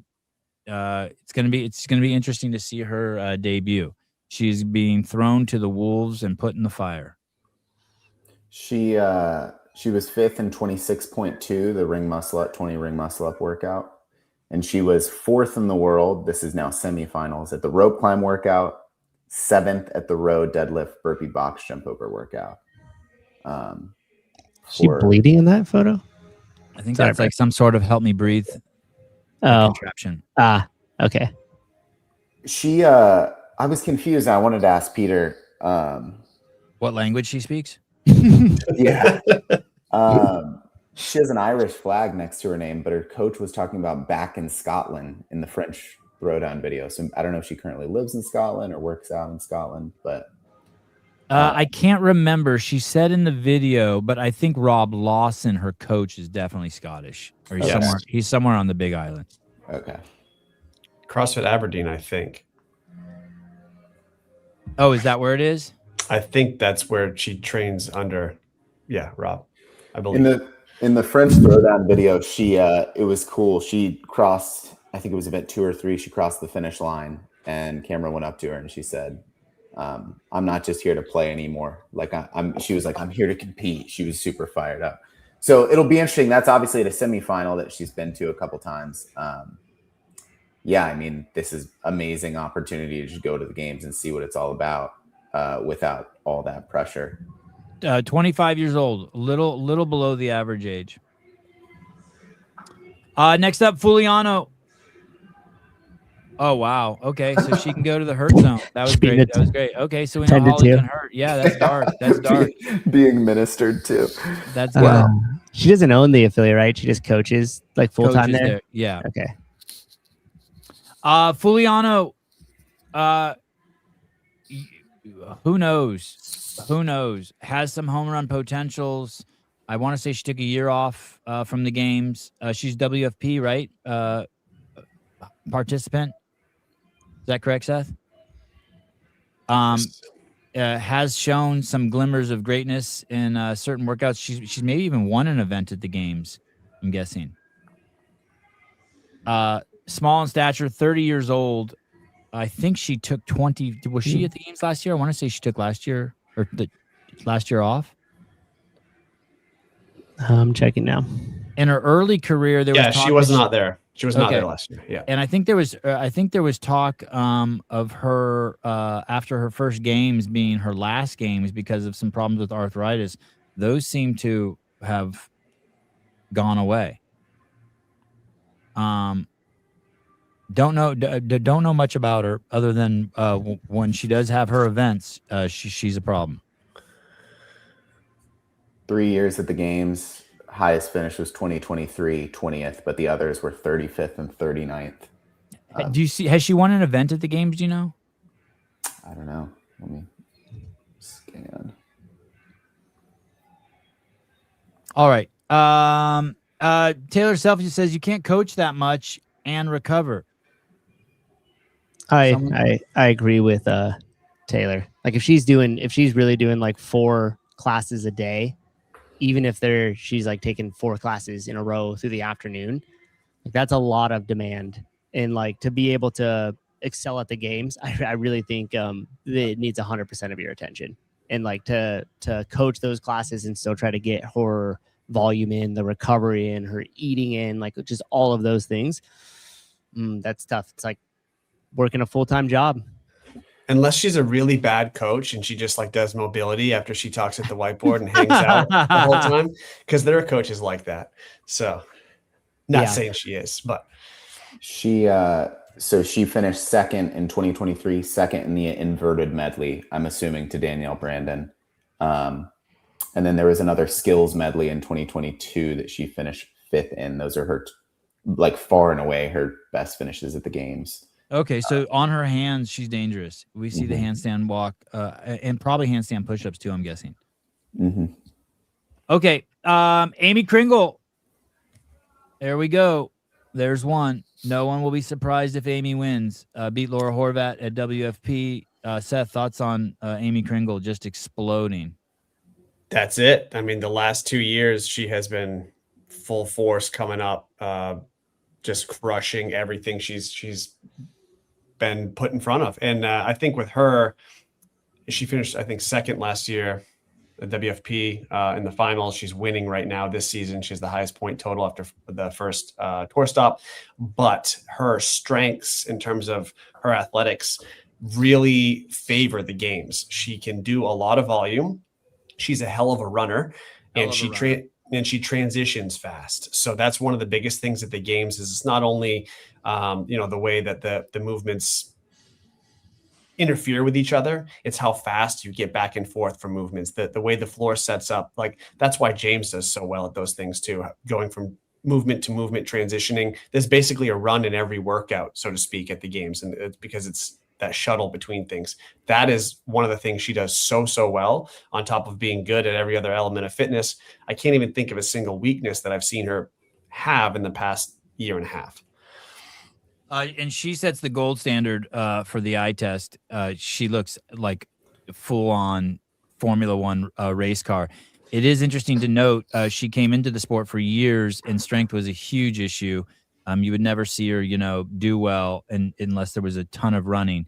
And then all of a sudden, she crested that barrier and just built a ton of strength. So for anyone who doesn't have strength, the hope should be alive if you need an example of that. Went to Brute. James went to Brute. James had no strength, and now he's respectable across the games men's field. And the same thing has happened to her now. And so if you want to have a comparable and someone who's got that aerobic capacity, running ability from the guy's side, you look at James and what he's done. She could take the same sort of trajectory and is frankly on that trajectory now. So this could be the year that she wins it and has a very similar path as Sprague's had. I think she wasn't sorry, real quick, Brad. She's not a Brute athlete though, right? She's with Harry Lightfoot's camp. The guy with the Moritz Fiebig. Isn't she with them? I'm pretty sure she's Brute unless something's changed. I'm like 95% sure she's with Brute. Okay, so maybe she just trains with Harry. I want to say in the video that Pedro made, she was training wherever Harry trains, but maybe that's just because she's at that gym also. Maybe she trains with them, but does their programming or something like that. Yeah, I'm not totally sure, but I'm pretty sure they claim her as an athlete. What's Harry's coach's name? Harry and Moritz. Do you know something Anderson? Is it Michael Anderson? What's his name? Oh, Amy is Brute. Wow. Okay. Wow. Brute is got a fucking stable of powerhouses. Crazy. Okay, go ahead, Brad. Overhead endurance is a little bit of a problem, I think. Maybe overhead positioning. Even I remember in the 26.2 open announcement, by the end of all the overhead walking lunges, the elbow was getting a little bit bent with the dumbbell overhead. So kind of she feels akin to Ricky Garrard in her overhead position to me. That bad? I don't think Ricky's presents that much because he can just handle it. Like he's so fit and strong that it doesn't become an issue most of the time. How's her rope climbs? How's her rope climbs and pegboards and things like that? She's a fine puller as far as I can tell. I don't think she's like stand out like Alex Kazan good, but I haven't seen it slow her down at all. Yeah, I thought she was excellent at pegboards. I can't remember rope climb. Yeah, I thought she was pretty good at rope climbs. I mean, I think that I wonder if the pressure this year, because there is an expectation on her this year. I feel like there's a lot of people that are saying she could go win it, podium, top 5. Like I don't think we've talked about her as much in the past leading up to the games. So I wonder if like this hype and that pressure, like will that get to her at all? With kind of having expectation from all of us pundits here this year coming into the games. But I will say this, if she wins, would not be a bad looking champion to flag around everywhere and put on covers of magazines, huh? No, not at all. She's perfect. Yeah. The pressure is on, right? I mean, she's supposed to be top 3, right? Yeah. I mean, you see it all over. Like all the prediction stuff that I saw has her favored really high on there. And who knows? Like, do some of these athletes pay attention to that? Like, is that even on her radar? Does she not give a crap? Is she just completely dialed in and focused on herself? Or is she letting some of that noise get in between those ears? And all it would take is one bad event right off the jump. Something happens in that first event, and then all of a sudden, like you feel that pressure, you feel that expectation, and you did poorly. It seems to me that would be a harder mental hole to dig yourself out of if there was zero expectation, kind of like Folo. Like there's not really a lot of expectation. She's kind of there. So if she hits a home run, it's like, oh, wow, great. That was a surprise. As opposed to if Amy does bad, we're like, oh, wow, that was a surprise. How is she going to work her way out of it? So, the one good thing for her is event 2 is a trail run, which she could quite easily win. So even if she does have a bad event 1, she knows her best event of the weekend is probably right behind it. But then if for some reason she bombed the total, which I wouldn't think she'd bomb it, ending the first day in a bad spot might be tough. But it would be tough. I think it would be unlikely for her to get off to a bad start. And if she does, then she is screwed because the trail run will be in the past. That trail run is going to be cool watching her and Lucy and Haley go at it. Yeah. And Emma Lawson and Domit could run it. Like there's a lot. Yeah, it's really cool when you look at across the field and we start to go to individual events, like how exciting some of these events will be to watch. Someone said that Brute acquired her training camp. I think Moritz is with the training camp that has some crazy name that's like Do or Die, or it was something like that, and I think that's who Harry Lightfoot was with too. I don't know. Do All or right. die. Okay. And when I interviewed Moritz, they didn't mention anything about HWPO. So wherever Moritz is, did not get acquired, I don't think. So Amy Kringle, definitely one to watch. I think she'll be getting a lot of camera time this week. Matilda Garnes, 30 years old, hails from Ireland, correct? Norway. Am I wrong? She has some funky accent. Is this her third or fourth CrossFit Games? I feel like she's been in and out, in and out. Oh yeah, that O, it definitely is. That's a funky O. That's probably not Ireland. There's the flag. Yeah, Norway. There it is. Okay, Norway. Yeah, okay. Yeah. Now that we know she's Norway, middle of the pack. Yeah, the heat's going to be interesting for her. What is her best finish? Do we know her best finish, Brad, at the games? Matilda Garnes. Yeah.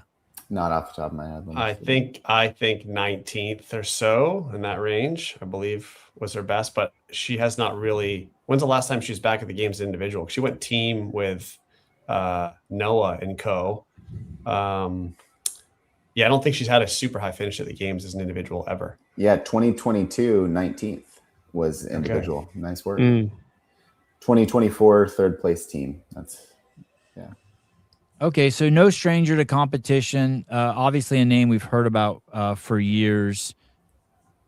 She likes her World Cup. I don't know much about her other than I would just put her mid-pack based on her experience.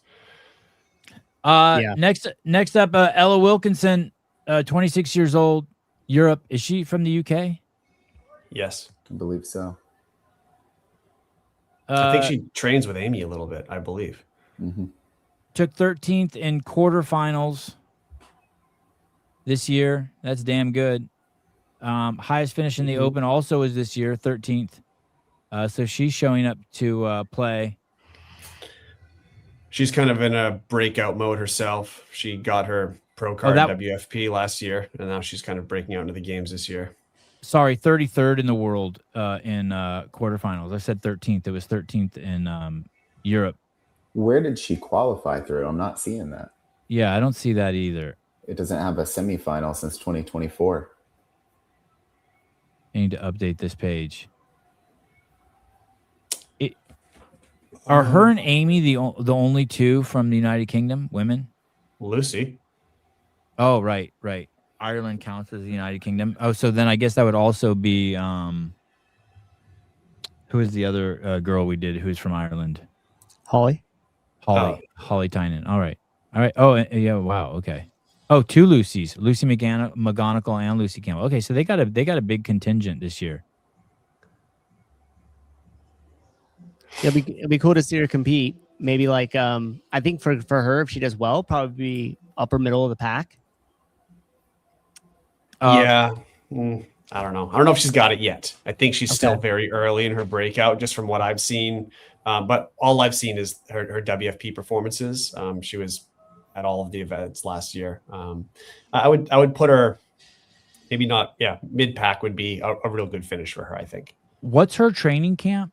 Do we know? Brute. Oh, another Brute. Another one. And it was through Madrid, it looks like, that she qualified. Damn. One of those Brute guys just over there playing Monopoly or something. Yeah, just Boardwalk, Parks Place, and all the other ones too. Just harvesting. Next up, I'm going to say it's the favorite to win the CrossFit Games this year, Lucy Campbell. Seems truly unstoppable. Has all the pieces. Can run, can swim. Has put on some strength. Has shown that she's making an effort there. Has the grit, the focus, the seriousness, the maturity. A real big threat. We've said it on the show a bunch of times. You got to be a good runner, and she's to win the games, and she's a good runner. I don't. Does Lucy Campbell have a hole? I mean, she put on the show last year at the games by beating Tia in one of the events. I think that was the deadlift, handstand, walk, run event. Mm-hmm. Her deadlifts were absolutely disgusting to watch, and yet she did it. Yeah, high end strength, I think, would be her weakness, basically. 23rd in the back squat last year out And of a she's field of 30. and she's really learned how to mitigate the damage it does. Mm-hmm. Who is a threat to her? Is it just Gazan and Miss Kringle? Emma Lawson, I think, as well. Yeah, I mean, all the girls that are surrounding that top 5. You got Gazan, Lucy, like in there. Who could take her off? Paige Powers, Emma Lawson. I want to there's quite a say few of Emma, them. but isn't Amy Emma Kringle. isn't Emma still a big unknown? I don't think so. No, I don't think so. no. She really competed at Mayhem. She was hanging in there with Paige on a couple of those workouts. I mean, Paige did run away with it, but she's so well-rounded, Emma. It's crazy. Yeah. She also like basically took off all the other competitions this year to focus on the games. So last year she took the games off and kind of pushed herself in WFP, got herself a podium finish in after the finals there, and now is taking everything else off to train for the games. So if that seems to work for her to dial in, focus on one thing, and she continues to improve again under Brew. I know we're looking at Lucy right now, talking about Emma, but yeah, I think she's as much of a threat as anybody. Yeah, and just to cap off the stuff with Lucy, like I think she has kind of that mental it factor. We saw it during the event you mentioned with Tia. Like to be right there with Tia and like dig in and beat her in that capacity, like she knows she could do that now. And I think that just gives you a big kind of a mental advantage over that, especially with Tia not being in the field this year. Like she could be like, that's going to be me out in front leading it now. Like grit is not a measurable trait, but would you say that any other athlete has more grit than Lucy Campbell? No, I mean, she has that. She's got that dog in her. You know what I mean? Like when they were kind of like neck and neck, and then she started to pull ahead, and she just stayed calm, and like Sevon nailed it with kind of that laser focus. It was very like it had that Rich Froning-esque, where like he's kind of in the middle of the pack, or you don't really pay attention to him. Then all of a sudden, the third round, you're like, wait, this guy's pulling out ahead, and then all of a sudden he's just like gone. I think we saw that with Lucy Campbell. Once you've done it, and once she knows she could do something like that against a phenom like Tia, like I think she will be able to handle that situation and excel with anybody else in this field at the games this year. Let me say let me phrase it like this. If Paige Powers takes 4th, no one will be like, oh, that I'm shocked. If Alexis Raptis takes 4th, no one will be like, I'm shocked. If Amy Kringle takes 4th, no one will be, I'm shocked. Like all of the other girls who are really good and who are a threat. If Alex Zan takes 4th, I don't think anyone's gonna be like, oh my God, I'm crazy shocked. If Lucy Campbell finishes outside the top 3, I think that's the only athlete you can say, wow, that I didn't see that coming. Yeah. She seems to no, go ahead, Seth. I would I don't think so. Like 4th is still insane against this field of athletes. It's insane. I agree. But don't we expect, like Lucy's the one we expect, is the only one we expect. No? Well, you said shock. It would not shock me if Paige, Emma, Alex, someone else slides in and gets the podium across these 20 events. There's so many unknowns. We don't know how it's going to play out. It would not shock me if she took 4th. I don't expect her to, but I wouldn't be like, oh, I can't believe that happened. How we have to go back and figure out how this is possible. I'd be like, oh yeah, okay, just the way it played out, she took 4th. That makes sense. Let me see if I can convince you this way. My highest expectation of all the athletes is from Lucy Campbell, females. Like if I was betting money. That's fair. She would be the Vegas odds favorite to win by a narrow margin. Yep. Yeah. It wouldn't shock me if she was outside the top 3, but it would put her now in that bigger category of like, could be a threat, but not consistent. If she is top 3, then she is part of the unique sub Tia category that only like her, Emma Lawson, Mal O'Brien when she was here are in. God, I hope you guys are right about Emma. I want to see her. I want to see her back in the tier 1. I just can't give it to her yet, but I hope you guys are right. I just don't. I just don't see it yet. Okay, Hannah Black switched over to made a really tough decision. Gave a great interview. Man, it was such a pleasure having her on. Made the tough decision to switch to Training Think Tank. Has a brilliant coach in Perrin. No doubt, Hannah is very, very, very strong. The question is has she had enough time at Training Think Tank to get the other pieces put together? Will she finish in the top 20? That's the question. Yep, that is the question. She's kind of she's got the strength for her, so she could do well in that third event, but there's not enough events known to really say like, are these going to stack up good for her or not?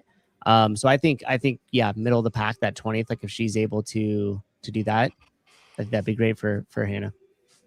She, kind of a freak, man. When she was on the show, she told me she weighs 185. I would have never in a million years thought that for how lean she is. I mean, she is lean. And yeah, it's going to be interesting. I wonder how she survives that trail run, what that does to her for the rest of the week. Oh, Taylor's not a fan. Look at that heel. That's I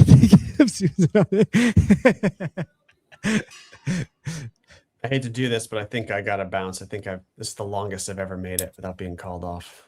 Take the cap off, Thank Boomer. you. I think that. Oh wow, that's for you, Seth. Wow. All right, Seth Page, everyone, Jump Ship Training. Thank you, Seth. Have a good day, guys. Now there's really room for Taylor. In our last handful of them. Now there's really room for you, Taylor, to come on and derail the show. Okay. Next up, Syria Meha. Didn't we do her? Yeah. Mm-hmm. Is she on this list twice?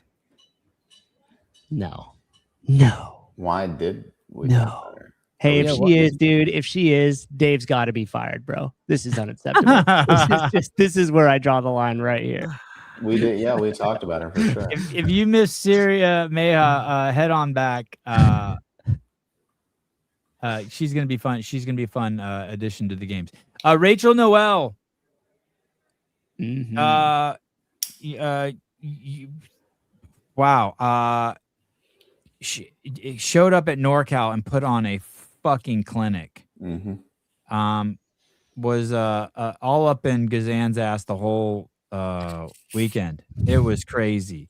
This is a very, very positive human being who shows tremendous athleticism. I think her biggest threat is she's going to show up there happy and excited. Yeah, she is special. Coach Adrian Conway has told us that. Yeah, this watch out for this girl. Sorry, go ahead, Caleb. CrossFit just made an announcement. Do you want me to pull it up? Okay, Rachel, stand by. just leave her doing muscle ups for forever. Breaking news, everyone. This better be good. Oh, This better be good. There will not be a women's division this year at the CrossFit Games. Show's over. Perfect. Ladies and gentlemen, I present to you the CrossFit Games breaking news. Returning in 2026. One destination gives you access to every division of the CrossFit Games presented by Air National Guard from July 21st to the 26th. Access every minute of the individual teams, masters, teenagers, and adaptive competition on Flow Elite. Wow, with no hashtag, with no at Flow Elite. Come on, guys, at Flow Elite. Did they collab with them? Maybe they're collab, so it's okay. Select. Let me see. Scroll down. Oh yeah, they did. You're right. Select. Thank you. Social media. A rookie gets schooled by social media advanced. Select coverage also runs on the CrossFit app, CrossFit Games YouTube, Flow Elite YouTube, and on the Flow Sports free streaming channel. Free streaming channel? Free? Did you say free? Free? Did you say free? For Free more 99? details, how to watch, purchase tickets to the 20th Games in San Jose, click the info in the bio. For more details on how to watch and to purchase tickets. So wait, what's the breakdown there? Can you scroll back? I just wanted to understand. So Wednesday is Flow and YouTube, then just Flow. Oh, I see what they did. Okay, so you could still watch the majority of it on YouTube, it looks like. And it sounds like, what's that one in the middle? What's that little tiny thing with the yellow tab on it? The app, the CrossFit app. Oh, the Flow Elite app? No, the CrossFit app. Okay. So Flow is the Flow website. CrossFit is the CrossFit app or the website. And then YouTube is the YouTube channel. Interesting that they've made it. I wonder what that means. Let me read this one more time. Select coverage also runs on the CrossFit app, CrossFit Games YouTube, Flow Elite YouTube, and the Flow Elite free streaming channel. There's nowhere on there that it just says Flow Elite. So, okay. Big. It sounds like that's a net win. That's a big investment into CrossFit media, I'm guessing. Let me see Saturday. Saturday event 15 and 16 you'll have to watch on Flow Elite, and then on Sunday, all day Sunday, you'll have 3 locations. How is that stupid? Event 7, 9, 10 on Flow Elite, super fucking stupid. How is that stupid? That should be a whole different show. How is that stupid? You mean bringing CrossFit to a platform where there's 24 other sports that it's dedicated to, that has over 1 million subscribers, paying subscribers a month, bringing it to a platform that makes over $270 million a year, is stupid? Let me explain to you why it's stupid, Savon. You got all those things being streamed on there, right? And predominantly a lot of CrossFitters that come into the affiliate, like usually have done some sort of college level sport or high school level sport in their past. Yeah. So, if you have those 1 million people that are subscribed to it, that are watching those type of sports that may want to get better at it, they might accidentally stumble upon the CrossFit Games as if it's almost ESPN.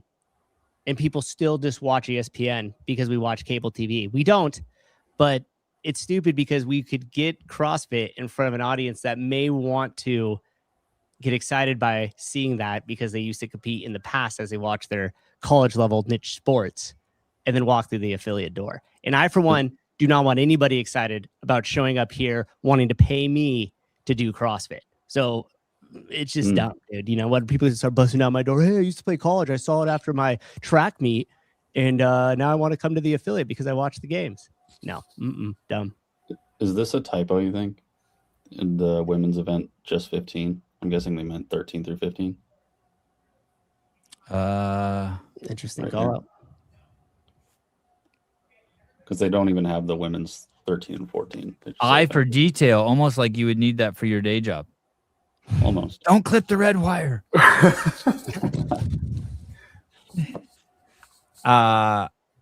Yeah. Listen, if you're a professional complainer, this is wonderful for you.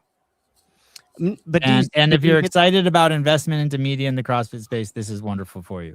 Well, do you kind of understand what I'm saying there? Because everybody used to say we have to get CrossFit back on ESPN. I'm like, dumb shits. None of you guys watch ESPN. It's not 2013, 2014 where you just have like cable playing. It's all streaming and everything now. And it's all about like going to buy the streaming thing of what you want to watch. So there's not just like this blanket like sports on and accessible through that distribution like there used to be. So like if you have somebody that's going to come in, that's going to pay for CrossFit's media rights, and you still get to watch majority of it, 75% of it for free. But then it looks like you get to watch all of it for free, the games. Oh, those aren't behind Flow. I thought with like the icons that meant where it says Flow's free streaming channel. Oh, and it's free? Flow Elite YouTube. God, this is so stupid. Isn't that crazy? The only dumb thing is that they're not charging for it. Okay, we'll be doing a show called Flow Elite Stupid or Not, just so we can get 10,000 more views and make an extra $100. Okay, let's go back. But hey, if you don't want to deal with Flow Elite, buy a ticket. A ticket's still available. to go to the CrossFit Games. Did you know that if you're military or whatever, like one of the service people, you can get 2 free tickets? Oh, no, I that's just cool. got 2 free tickets. I'm gonna give them to some friends. Oh, that's awesome. Yeah. Is that stolen valor? Mm-hmm. No, By giving it to the I'm the valor. I know, but by giving it to them, are they stealing valor? No, they're just lucky to be friends with me. Tell us Yeah, about the they time are you like- shot Osama bin Laden again, Caleb. That was a great Dude, story. no shit. There I was. There I was. Right on the 3rd floor of Osama bin Laden's penthouse. His wife tried to jump in front of him. What's up? Oh Shot him boy, dead. Emma, bitch, I'm a mill spouse and I already paid for mine. Son Oh, of a Emma, bitch. you silly goose. Sell it, Oh, and then I'll give you the other one. Goose. Oh, yeah. Or you can Look- for it. Book They're your still, class they at still have I think they still have a bunch. You can still apply. I got my response. CF in a few days. CF Architect, if you go on CrossFit Silicon Valley to book a drop-in, you can select the Sousa class. Be Is there that in true? Speedo. It's true. Saturday morning. Down at CrossFit Silicon Valley. Sousa, do not spread yourself too thin. That's what I'm best at, dude. Are you kidding Oh, me? all I'm right, like all I'm right, like a all right. thin. I'm so thin it might just blow away in the wind. You know, it's like a All bubble. right. We don't know what's gonna happen. All right. Three. We will be putting out so much content that Sousa will be overseeing the 3 teams. We have a podcast team. We have a short content team, and then we have the behind the scenes that'll come out every night. Stuff will be coming out every couple hours. It's going to be wild. And also, if you see Sousa looking, he'll probably be looking at his phone while he's coaching at CrossFit Silicon Valley, directing the teams. All right, Rachel Noel. She's no joke, man. She's no joke. She might not be top 10, but she is going to be a 100% disruptor this year. This is the year. Watch Rachel Noel. This is the year you get to decide whether you want to jump on the bandwagon. I advise you to do it already. This is not a fluke. She did not slip in through some sort of easy competition, and she's the real deal. 26 years old. That means she has 1 or 2 more good years left in her. Yeah, this is going to be fun. This is an athlete you can get behind. Very generous with her time, her smile, and she can push to the death, and she enjoys it. She loves this. You need someone to man the 7 podcast for CF Network, Instagram, posting live stories and such. Yeah, we do need someone like that. Hold Let's on, do don't add more to the plate. Just sit tight. Okay. Just sit tight. all We got a game plan. I don't need any wrenches thrown into it. All See right. if we could slot you in. Oh yeah, we do need to talk about that. Who's going to do the stories? All right. Oh, baby, I got it going on. Don't you worry. All right. Rachel Noel, excited to see her. You'll see a lot of her in the behind the scenes. I promise you. And you'll see probably a lot of Hannah Black. Okay. Burgos. Oh, and I think I can say her last name. It's not like BKG's name. Burgos Beyond Doder. Burgos Beyond Doder. Started CrossFit in 2019. She was only 11 years old. Lets you know how young she is. She's been a team athlete, I think, 3 times. Is that right? Last year was 2024. How can that be? Dang. Maybe she's been, teen games. She went to the teen games 3 times. Last year was 2024. So she had 1 year off, 2025, and then made it to the big show. She's in Vegas right now training with Alex Guzan.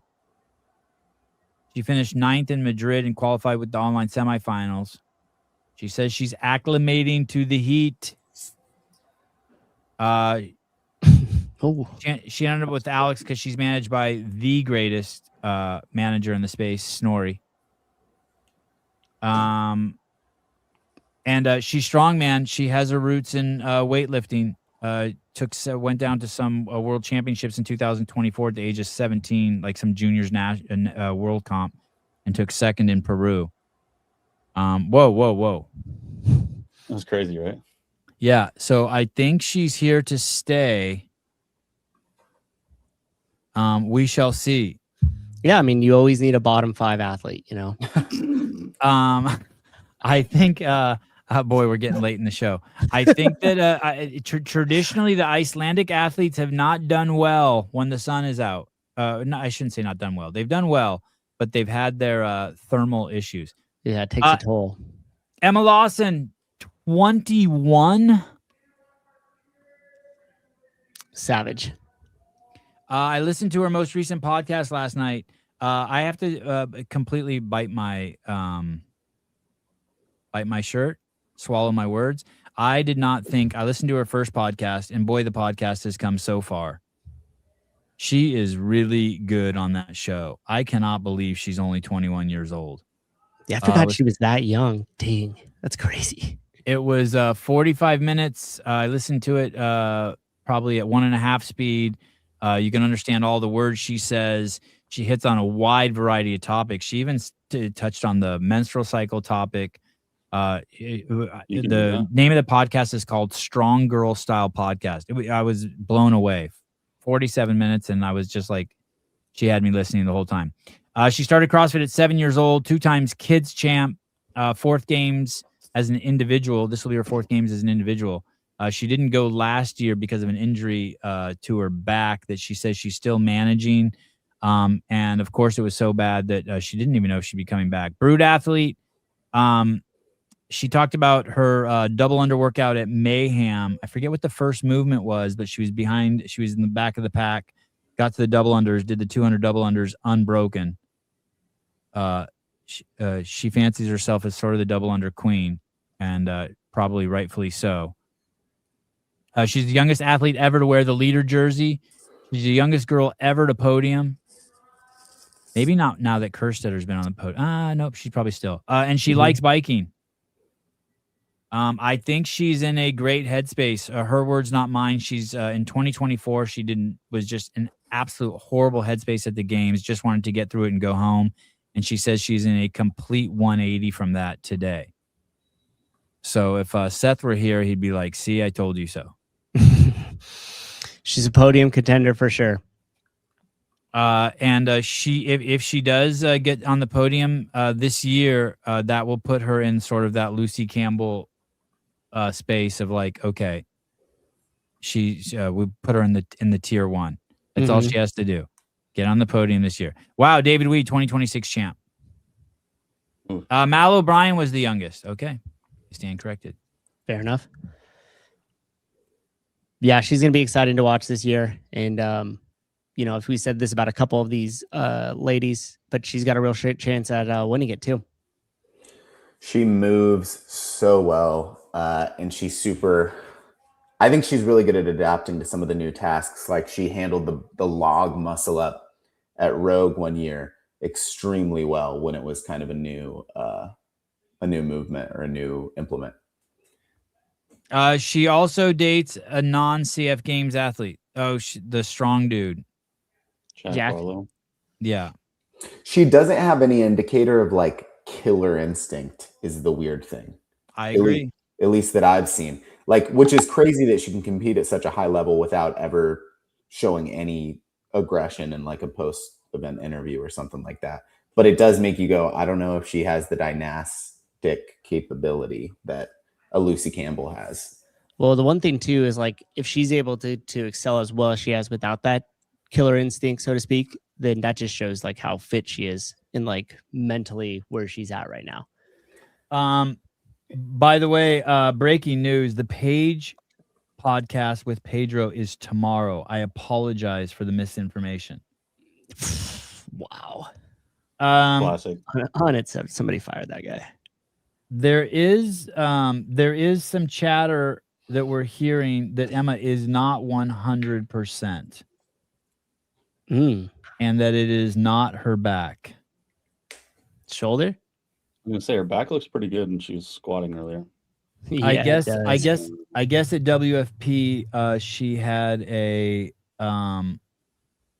little bit of some groin soreness. Adductor, not adductor.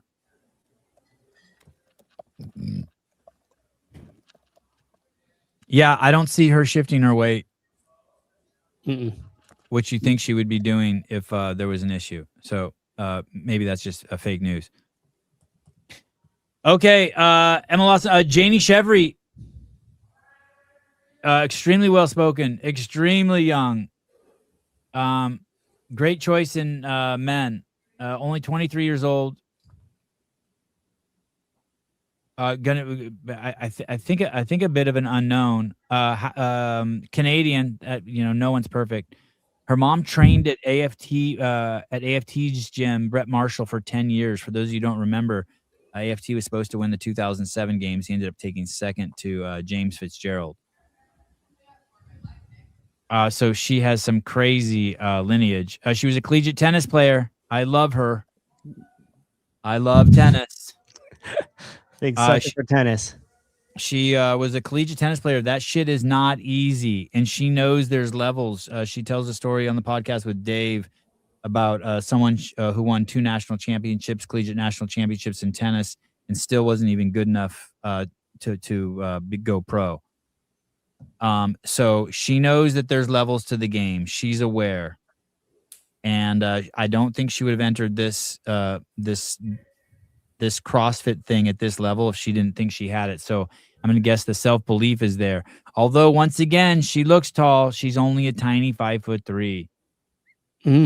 Especially from that perspective, she's towering there in her couch stretch. Yeah, I mean, I think she's. It'll be exciting to watch her go and compete.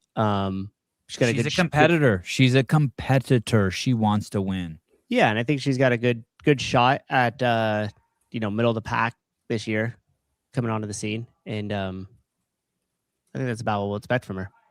Tennis is a very lonely sport. You should not mistake tennis as anything other than making mental giants. She'll be fine out there through adversity. She'll be fine out there going out there alone. She spent 2 hours on the court before where it's just her, the hot sun, and a competitor many, many, many times. So taller than Sevi. We shall see. That'll be the first thing I do. And that's a bit I'm going to do. Every athlete, I'm going to be like, hey, can we see who's taller? And I'm going to go back to back with them. I'm writing that in my notes. The Achilles have got to be strong as heck too. Just the most stable ankles in the game from Janie Chevry for sure. Yeah, and crazy hammies too from all the if there's shuttle runs in there, you can chalk her up for the win.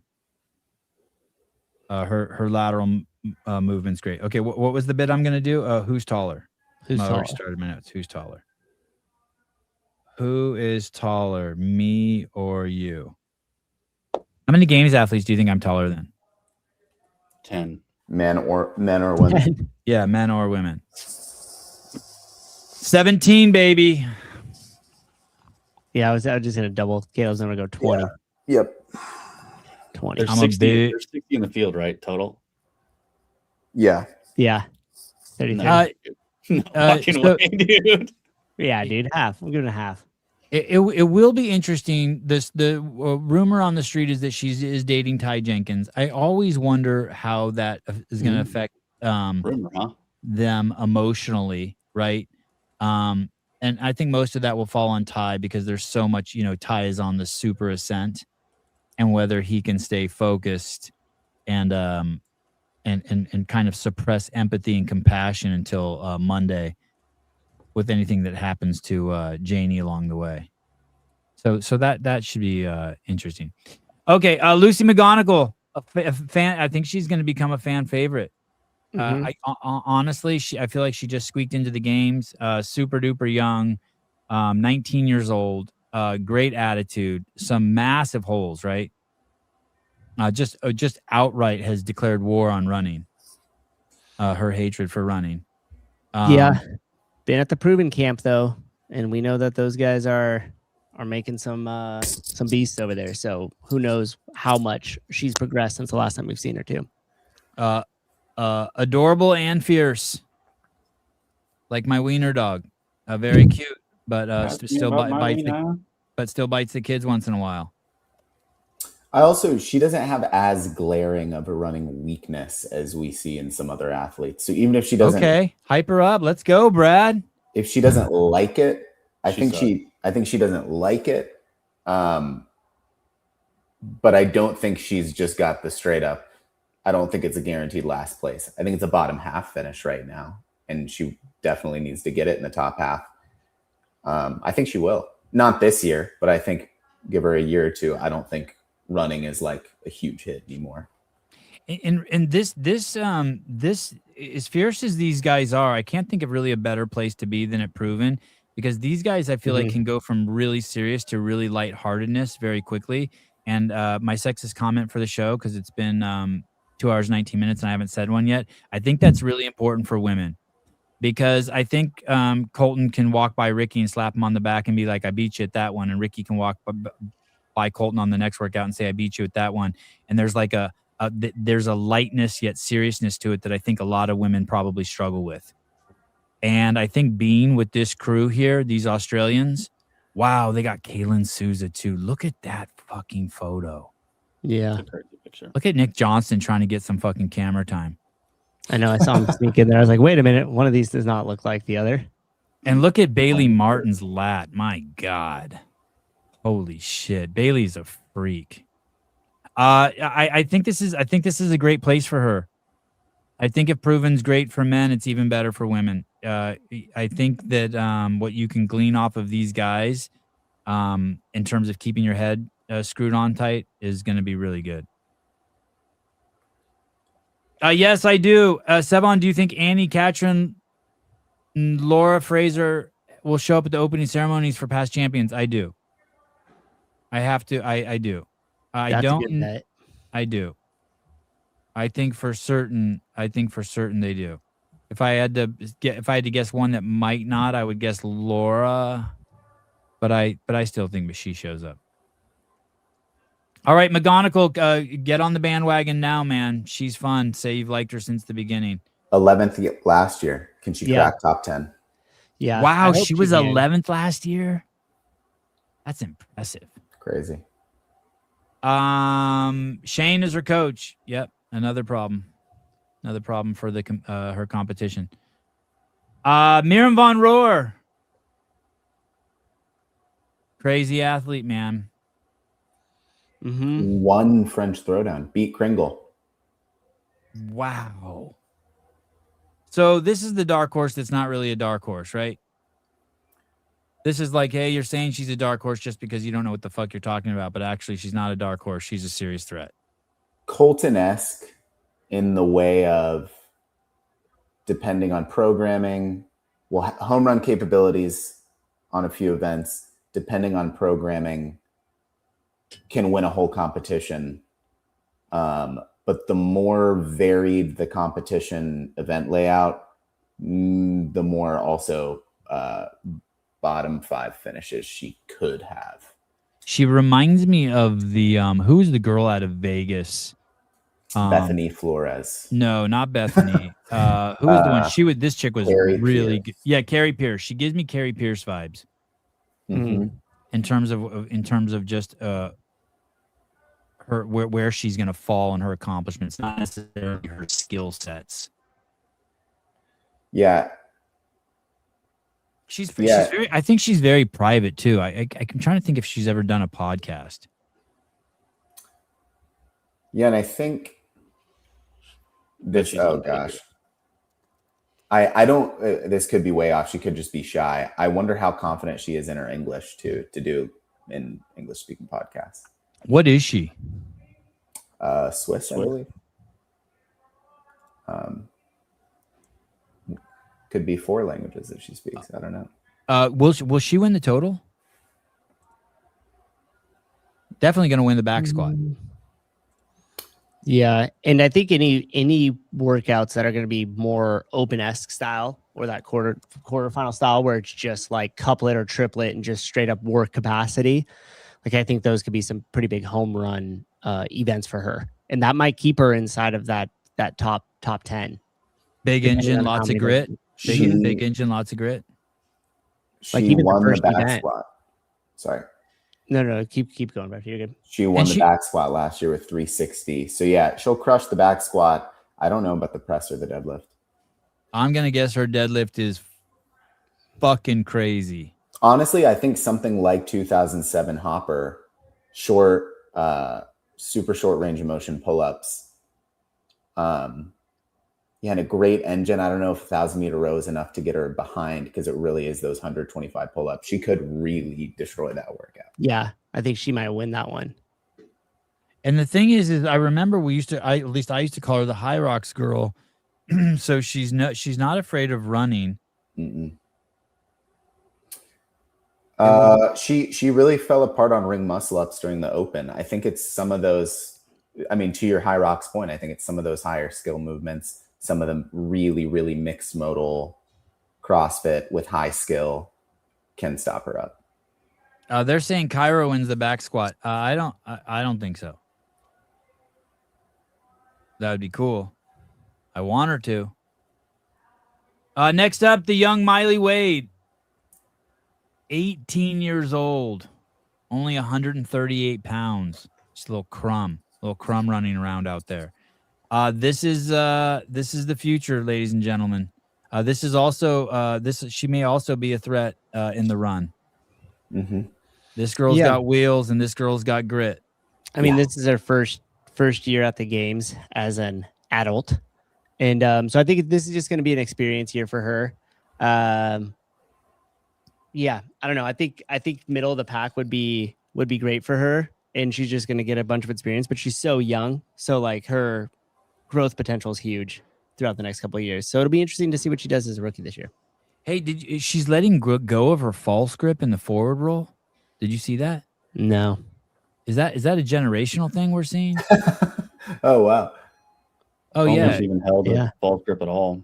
Yeah. I think a lot of them are doing that. No shit. Yeah. Just holding. Hey, that would explain the Durante thing, because I guarantee you, and it's the way I do a forward roll. I just lock in there and hold and let the whole thing rub on my wrist bone the entire time. And it hurts, but you just rotate around on your wrist bone. She's not holding any false grip at all. That's crazy. And if you do that, of course, you're going to have to kip from the bottom. Yeah. I wonder if that might, depending on how much they do false grip and stuff, might actually help. Because if you're not used to it and they're trying to learn something brand new and then they can't quite get it down, and then everybody is like rubbing across the side of their hand or whatever, the middle of the palm, and starts to like rip there or something like that, it could cause more damage trying to hold on to that false grip than it could be just winning, like getting all the way through without it. What about, on one hand, I want to say she's Mayhem Empire athlete. Volume's not going to be an issue, but 18 years old, there's going to be a crazy emotional challenge come Sunday that I don't think anything but experience can prepare you for.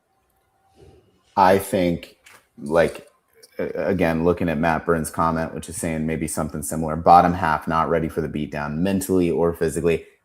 I think it would shock you how ready for the beatdown she is. I think she's like on the grit, on the killer instinct, on the ability to stay in the fight mentally when it's the 17th event. I think she's got something unique. And I think she's one of those couple rookies that isn't just going to have like a bottom 7 positions games. She's going to be one that I think makes it into the teens. Which is stellar for a first year, even a 17th, 18th place. And so I think that's going to be like, now Miley Wade's a name. And dude, she looks like a little girl. She looks like she's fucking in high school, dude. She looks like junior high. It's crazy. Hey, I want to say, I agree with you, Brad, but at 18, emotions are completely out of control. Hormones are out of control. And I just think Sunday could be like, she's going to go to some places that other people have development in their brain that probably she doesn't have yet, just based on the fact of how the brain grows. I think Sunday, that's going to be a test for her, unlike anyone else's. All right. Oh, and coached by Dom. So, in that being said, probably Dom has more parables and shit like that off the tip of his tongue that can keep someone's head in the game. He'll tell her, hey, you're just like, you know what I mean? Just thank God you get to be here and shit. And she'll eat that up and move on. Never mind. Scratch that thought. She'll be fine. I agree with Brad. Kyra Milligan. We're going to see the best Kyra we've ever seen. Yep. There's no doubt. This is the year that she's going to be like, hey, I'm a games competitor. How did Kyra finish last year? Oh, she didn't make it. Was she on demo team last year? Yeah. She was demo team.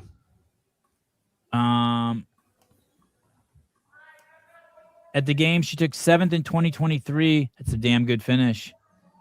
In 2024, she took 22nd. 2025, she missed it. Seventh on a team. Seventh on Oh, a team. on a in team. Okay. 2023. Yeah, she's gonna finish higher than 22nd this year. She's Ooh. this is a brand new Kyra showing up. This is it's all put together. I think her only obstacles are going to be if she has bad events, getting back on the horse. I think she's going to have a day one that's going to challenge her highs and her lows, with the event she's going to do good at and the event she's not going to do so good at. Yeah, I could see her falling right outside the top 10 this year, which I think would be great. Like for her, 10th through 15th. Yeah, she's going to be one fun to watch too. She's going to make a statement this year, and her victories this year, hopefully she'll embrace them, and it'll she can run with it through the whole entire weekend, and then also bring it for next year. Yeah, she's special. That's going to be a fun one to watch. Kyra's got it going on. Yeah, middle of the pack, Shuck man. You and Ariel, all your 18-year-olds you hang out with, apparently. Hanging out with Ariel, some minors and shit. do not hang out with minors. Don't make that on the comments. Ariel Lowen. Boy, we're saving the two best for last. Oldest athlete in the field. Very unique training regimen still. This is going to be very interesting here. Can't 5 missed games, had a kid, going to her 6th games. Incredibly poised, cocksure, maybe almost even too confident. This is kind of hypes herself up as not giving a shit and just like happy to be there, but don't get it twisted. Don't get it twisted. She's saying that shit so to try to get herself to believe it. Ariel wants to win. Yep. And she got a chip on her shoulder. And it's going to be very interesting. Can she win it? Boy, she could have as many top 10 finishes as anyone, and they say that's all you need at the games. You just say you got to be in the top 10 for 20 events. It's hard pressed to see who's gonna knock her out of those top 10s. When will Father Time catch Ariel? I thought it would have caught her last year. Yeah, I think she's gonna do great this year. I mean, she's inside that top 5 females that we talk about, that any one of them could win it, right? Like she sits there with like, all of them, Gazan, Campbell.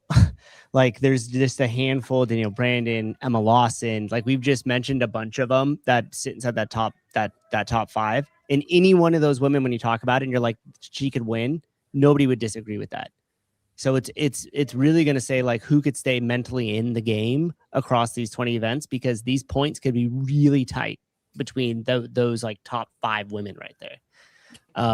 Very strong-minded, and that could help pull her through, or she could get derailed.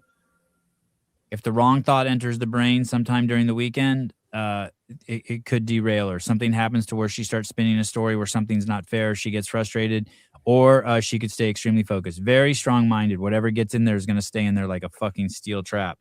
So if she can protect her mindset, she's the athlete who maybe after day 1 will, you might see in 20th, and day 2, 15th, and day 3, 10th, and day 4, like you said, climb up. Like you do not count her out ever. No. Yeah, she'll be a slow burn to the top the whole time. Yeah. She's one of the only athletes too that I can think of that has like stuck it to Tia in an event. Elizabeth elevated in 2022, maybe. Yep. Yeah. She really attacked that. Yeah. Squat cleans, parallel bar traverse, and dips. Yeah. Being able to mentally stay in the space where you can hear from the crowd that you are ahead of Tia and everybody's kind of on their toes watching it play out, and still execute like Lucy Campbell did last year in that one event, Albany Grip Trip.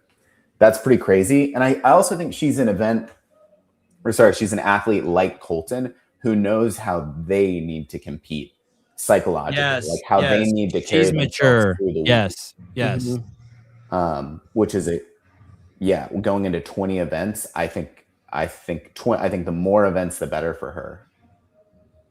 Yeah, you nailed it. She not only is she the senior athlete there, but she's extremely mature and will keep her head on. As long as she keeps her head on and doesn't, go to a dark place, she's going to be a threat until the final minute. Also surrounded by incredible self-belief. Like her team, like Dylan believes in her. Yeah. And that's huge. I like how you said she's super mature as we were watching her and Dylan do like a human tarantula. Just keeps it light. Cirque du Soleil trick. Keeps it fun. And finally, ladies and gentlemen, I present to you Lydia Fish, the 22-year-old waitress out of Minneapolis, out of Minnesota, out of Wisconsin, out of somewhere fucking that you fly over, one of the flyover states. Hailing out of training think tank with Coach Perrin, has had an insane showing this year. Mm-hmm. Showed up to Legends on fire. The tiny 132-pound breadcrumb birdseed is there's really no explanation for her psychological profile. Also training with the exact opposite of her, Hannah Black. Perrin having these two women on complete opposite ends of the spectrum as they prepare for the games. Probably I'd have to say the best fans. She has the Colton Merton type fans. We are going to see her. This is her first year at the games, right? No. No, Last year. last year. Yeah, last year, Schmidt. I apologize. She's only getting better. This is one we have no idea who's going to show up. You have to get on the bandwagon. If Lydia can break top 10 at the games, it will be a massive success. Like massive. Yep. I mean, the second I heard that she flew to wherever, Copenhagen or something, and didn't even like pee. Yes. She's never peed on it. She's never flight. peed on an airplane. She said, "Yeah, I was like, incredible feats of bro, strength that's like that." wild. So, I mean, if she's got that mental fortitude, she could win the games. Let's be honest. It's really just going to depend on how heavy these events look over the course of the 20. Because outside of that, there's not a ton else that she'll struggle with that could knock her way out of contention, I don't think. Yeah, this is gonna be if you're a Lydia Fish fan, this is gonna be really fun. This is where you want to see Lydia. We need to see her against the very best girls in the world. Not only do the fans love her, all the athletes love her. Her coach is serious as a heart attack. This is going to be something else. Look for the fish heads in the crowd. We don't know. We really don't know what Lydia is capable of. I think she's already, just by her age, the amount of hours she works, how tiny and little she is, she's probably surpassed everyone's beliefs. But we have a real David and Goliath type character here. She won Syndicate Crown over Haley Adams and Danielle Brandon handily. She had a 87-point gap between her and Haley Adams. And if you look at the programming of Syndicate Crown, I would say that's might be a little bit more indicative of the type of programming that we might see at the games, just because we know that JR is like a big fan of the history of regional events in particular. And every event out of this had some sort of callback to the history of regional events scattered throughout the years past. And so watching her excel at an event that's programmed in that manner, to me, is a pretty good indicator that she should do well in the programming of the games this year.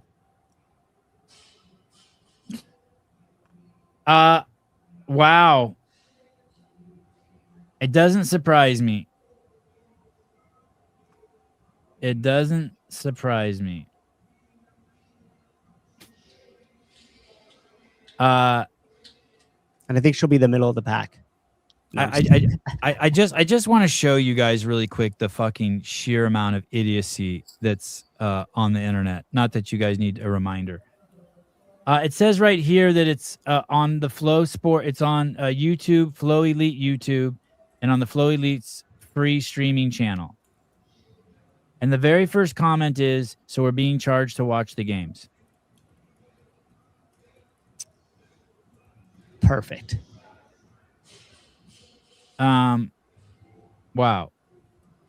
It's just the aggregation of all the fucking haters in the space, all the people who profit off of hating. Jim, Brandon, Andrew Hiller, just all Tag Corinne. yeah, That's kind of funny. absolutely amazing. A bad business decision not to stream everything on YouTube. Like any of these people have any qualifications to speak on. Justin Birch, the biggest hater. Truly incredible. How about thank you? How about a thank you for finding someone who will give money to what you guys have been spending? Those people have spent their time. All those people I mentioned and all those people in the comments have spent the last year shitting. Last two years. People have made whole careers off of just shitting on the space and dumping in just nonstop negativity with nothing commensurate to anything positive. And now someone comes in to what could be considered a sport that's limping along, a methodology that's limping along that we know has the cure for the world's most vexing problem. And instead of saying thank you for believing in us and supporting us, you shit on it. It's truly it's kind of unfucking believable. And we know that they're all illiterate because they can't fucking read.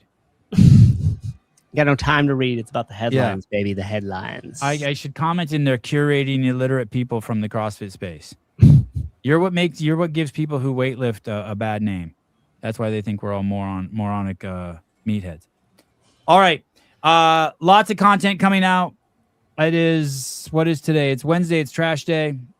I took the trash out last night.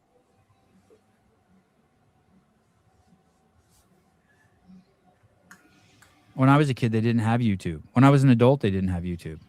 Back in my day. Mm-hmm. All right. I will see you guys. Ortega, didn't we shit on WFP for making their own platform and not live streaming on YouTube? Yes. This is a streaming platform that has 1.2 million subscribers, monthly subscribers, that's obsessed with fucking fitness. And when it was on ESPN, you all had to pay for it, and not one person complained. I pay $247 a month for fast internet, and then I pay money a monthly subscription for ESPN, and no one complained either. And it is also on YouTube, most of the events. So if you just want to look for things just to shit on, go for it. If you don't care about the affiliates, go for it. It's common knowledge that CrossFit is a place where professional and wannabe professional athletes go to die. That's all that's on Flow Elite.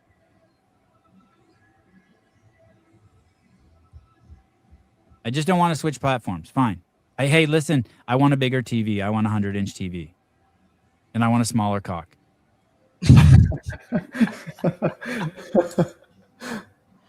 By the way, your Google spreadsheet, I filled in some stuff for people, by the way. Oh, thank that you. was you? Yeah, I filled in some of it. Is it just going to be a big fucking joke now? I put in Bryson's shirt size and JR's penis size. Perfect. Oh, look at this. I got way more participation in here than I would have thought. That's good. Oh, yes, I see. We added a category. This is good. This is what I expected. Jenny's response is great. Oh, my God. Ms. Winston, Sevon, it's an absolutely shit service. I haven't had any problems with Flow Elite. Their search is absolutely amazing. I use it for Brazilian Jiu-Jitsu. But I will tell you after this. Well, actually, I probably won't watch any of it this weekend, so I won't have until after it's over. And I absolutely complained when it was on ESPN behind a paywall. Okay. What? Janelle wins. You win, Miss Winston. I love you. Okay. How about when the documentary was on Netflix and it was the biggest boon ever for CrossFit? How about that behind the paywall? How about how great that was? Everybody's already got Netflix, though. They don't have to buy it, so they don't complain. They don't even. You just see all these people be like, "I want it on ESPN where it's free." That's the vast majority of people, and it's like, "Hey, dude, you fucking jackass! It's not free." Pay for ESPN. Yeah.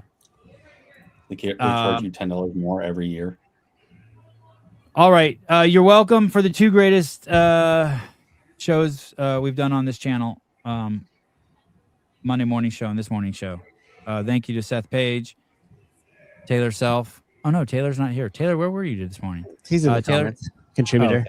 He's a contributor. Thank you to Seth Page, Brad Osseroff, Caleb Beaver for keeping the visuals going nonstop. Yeah, absolutely awesome.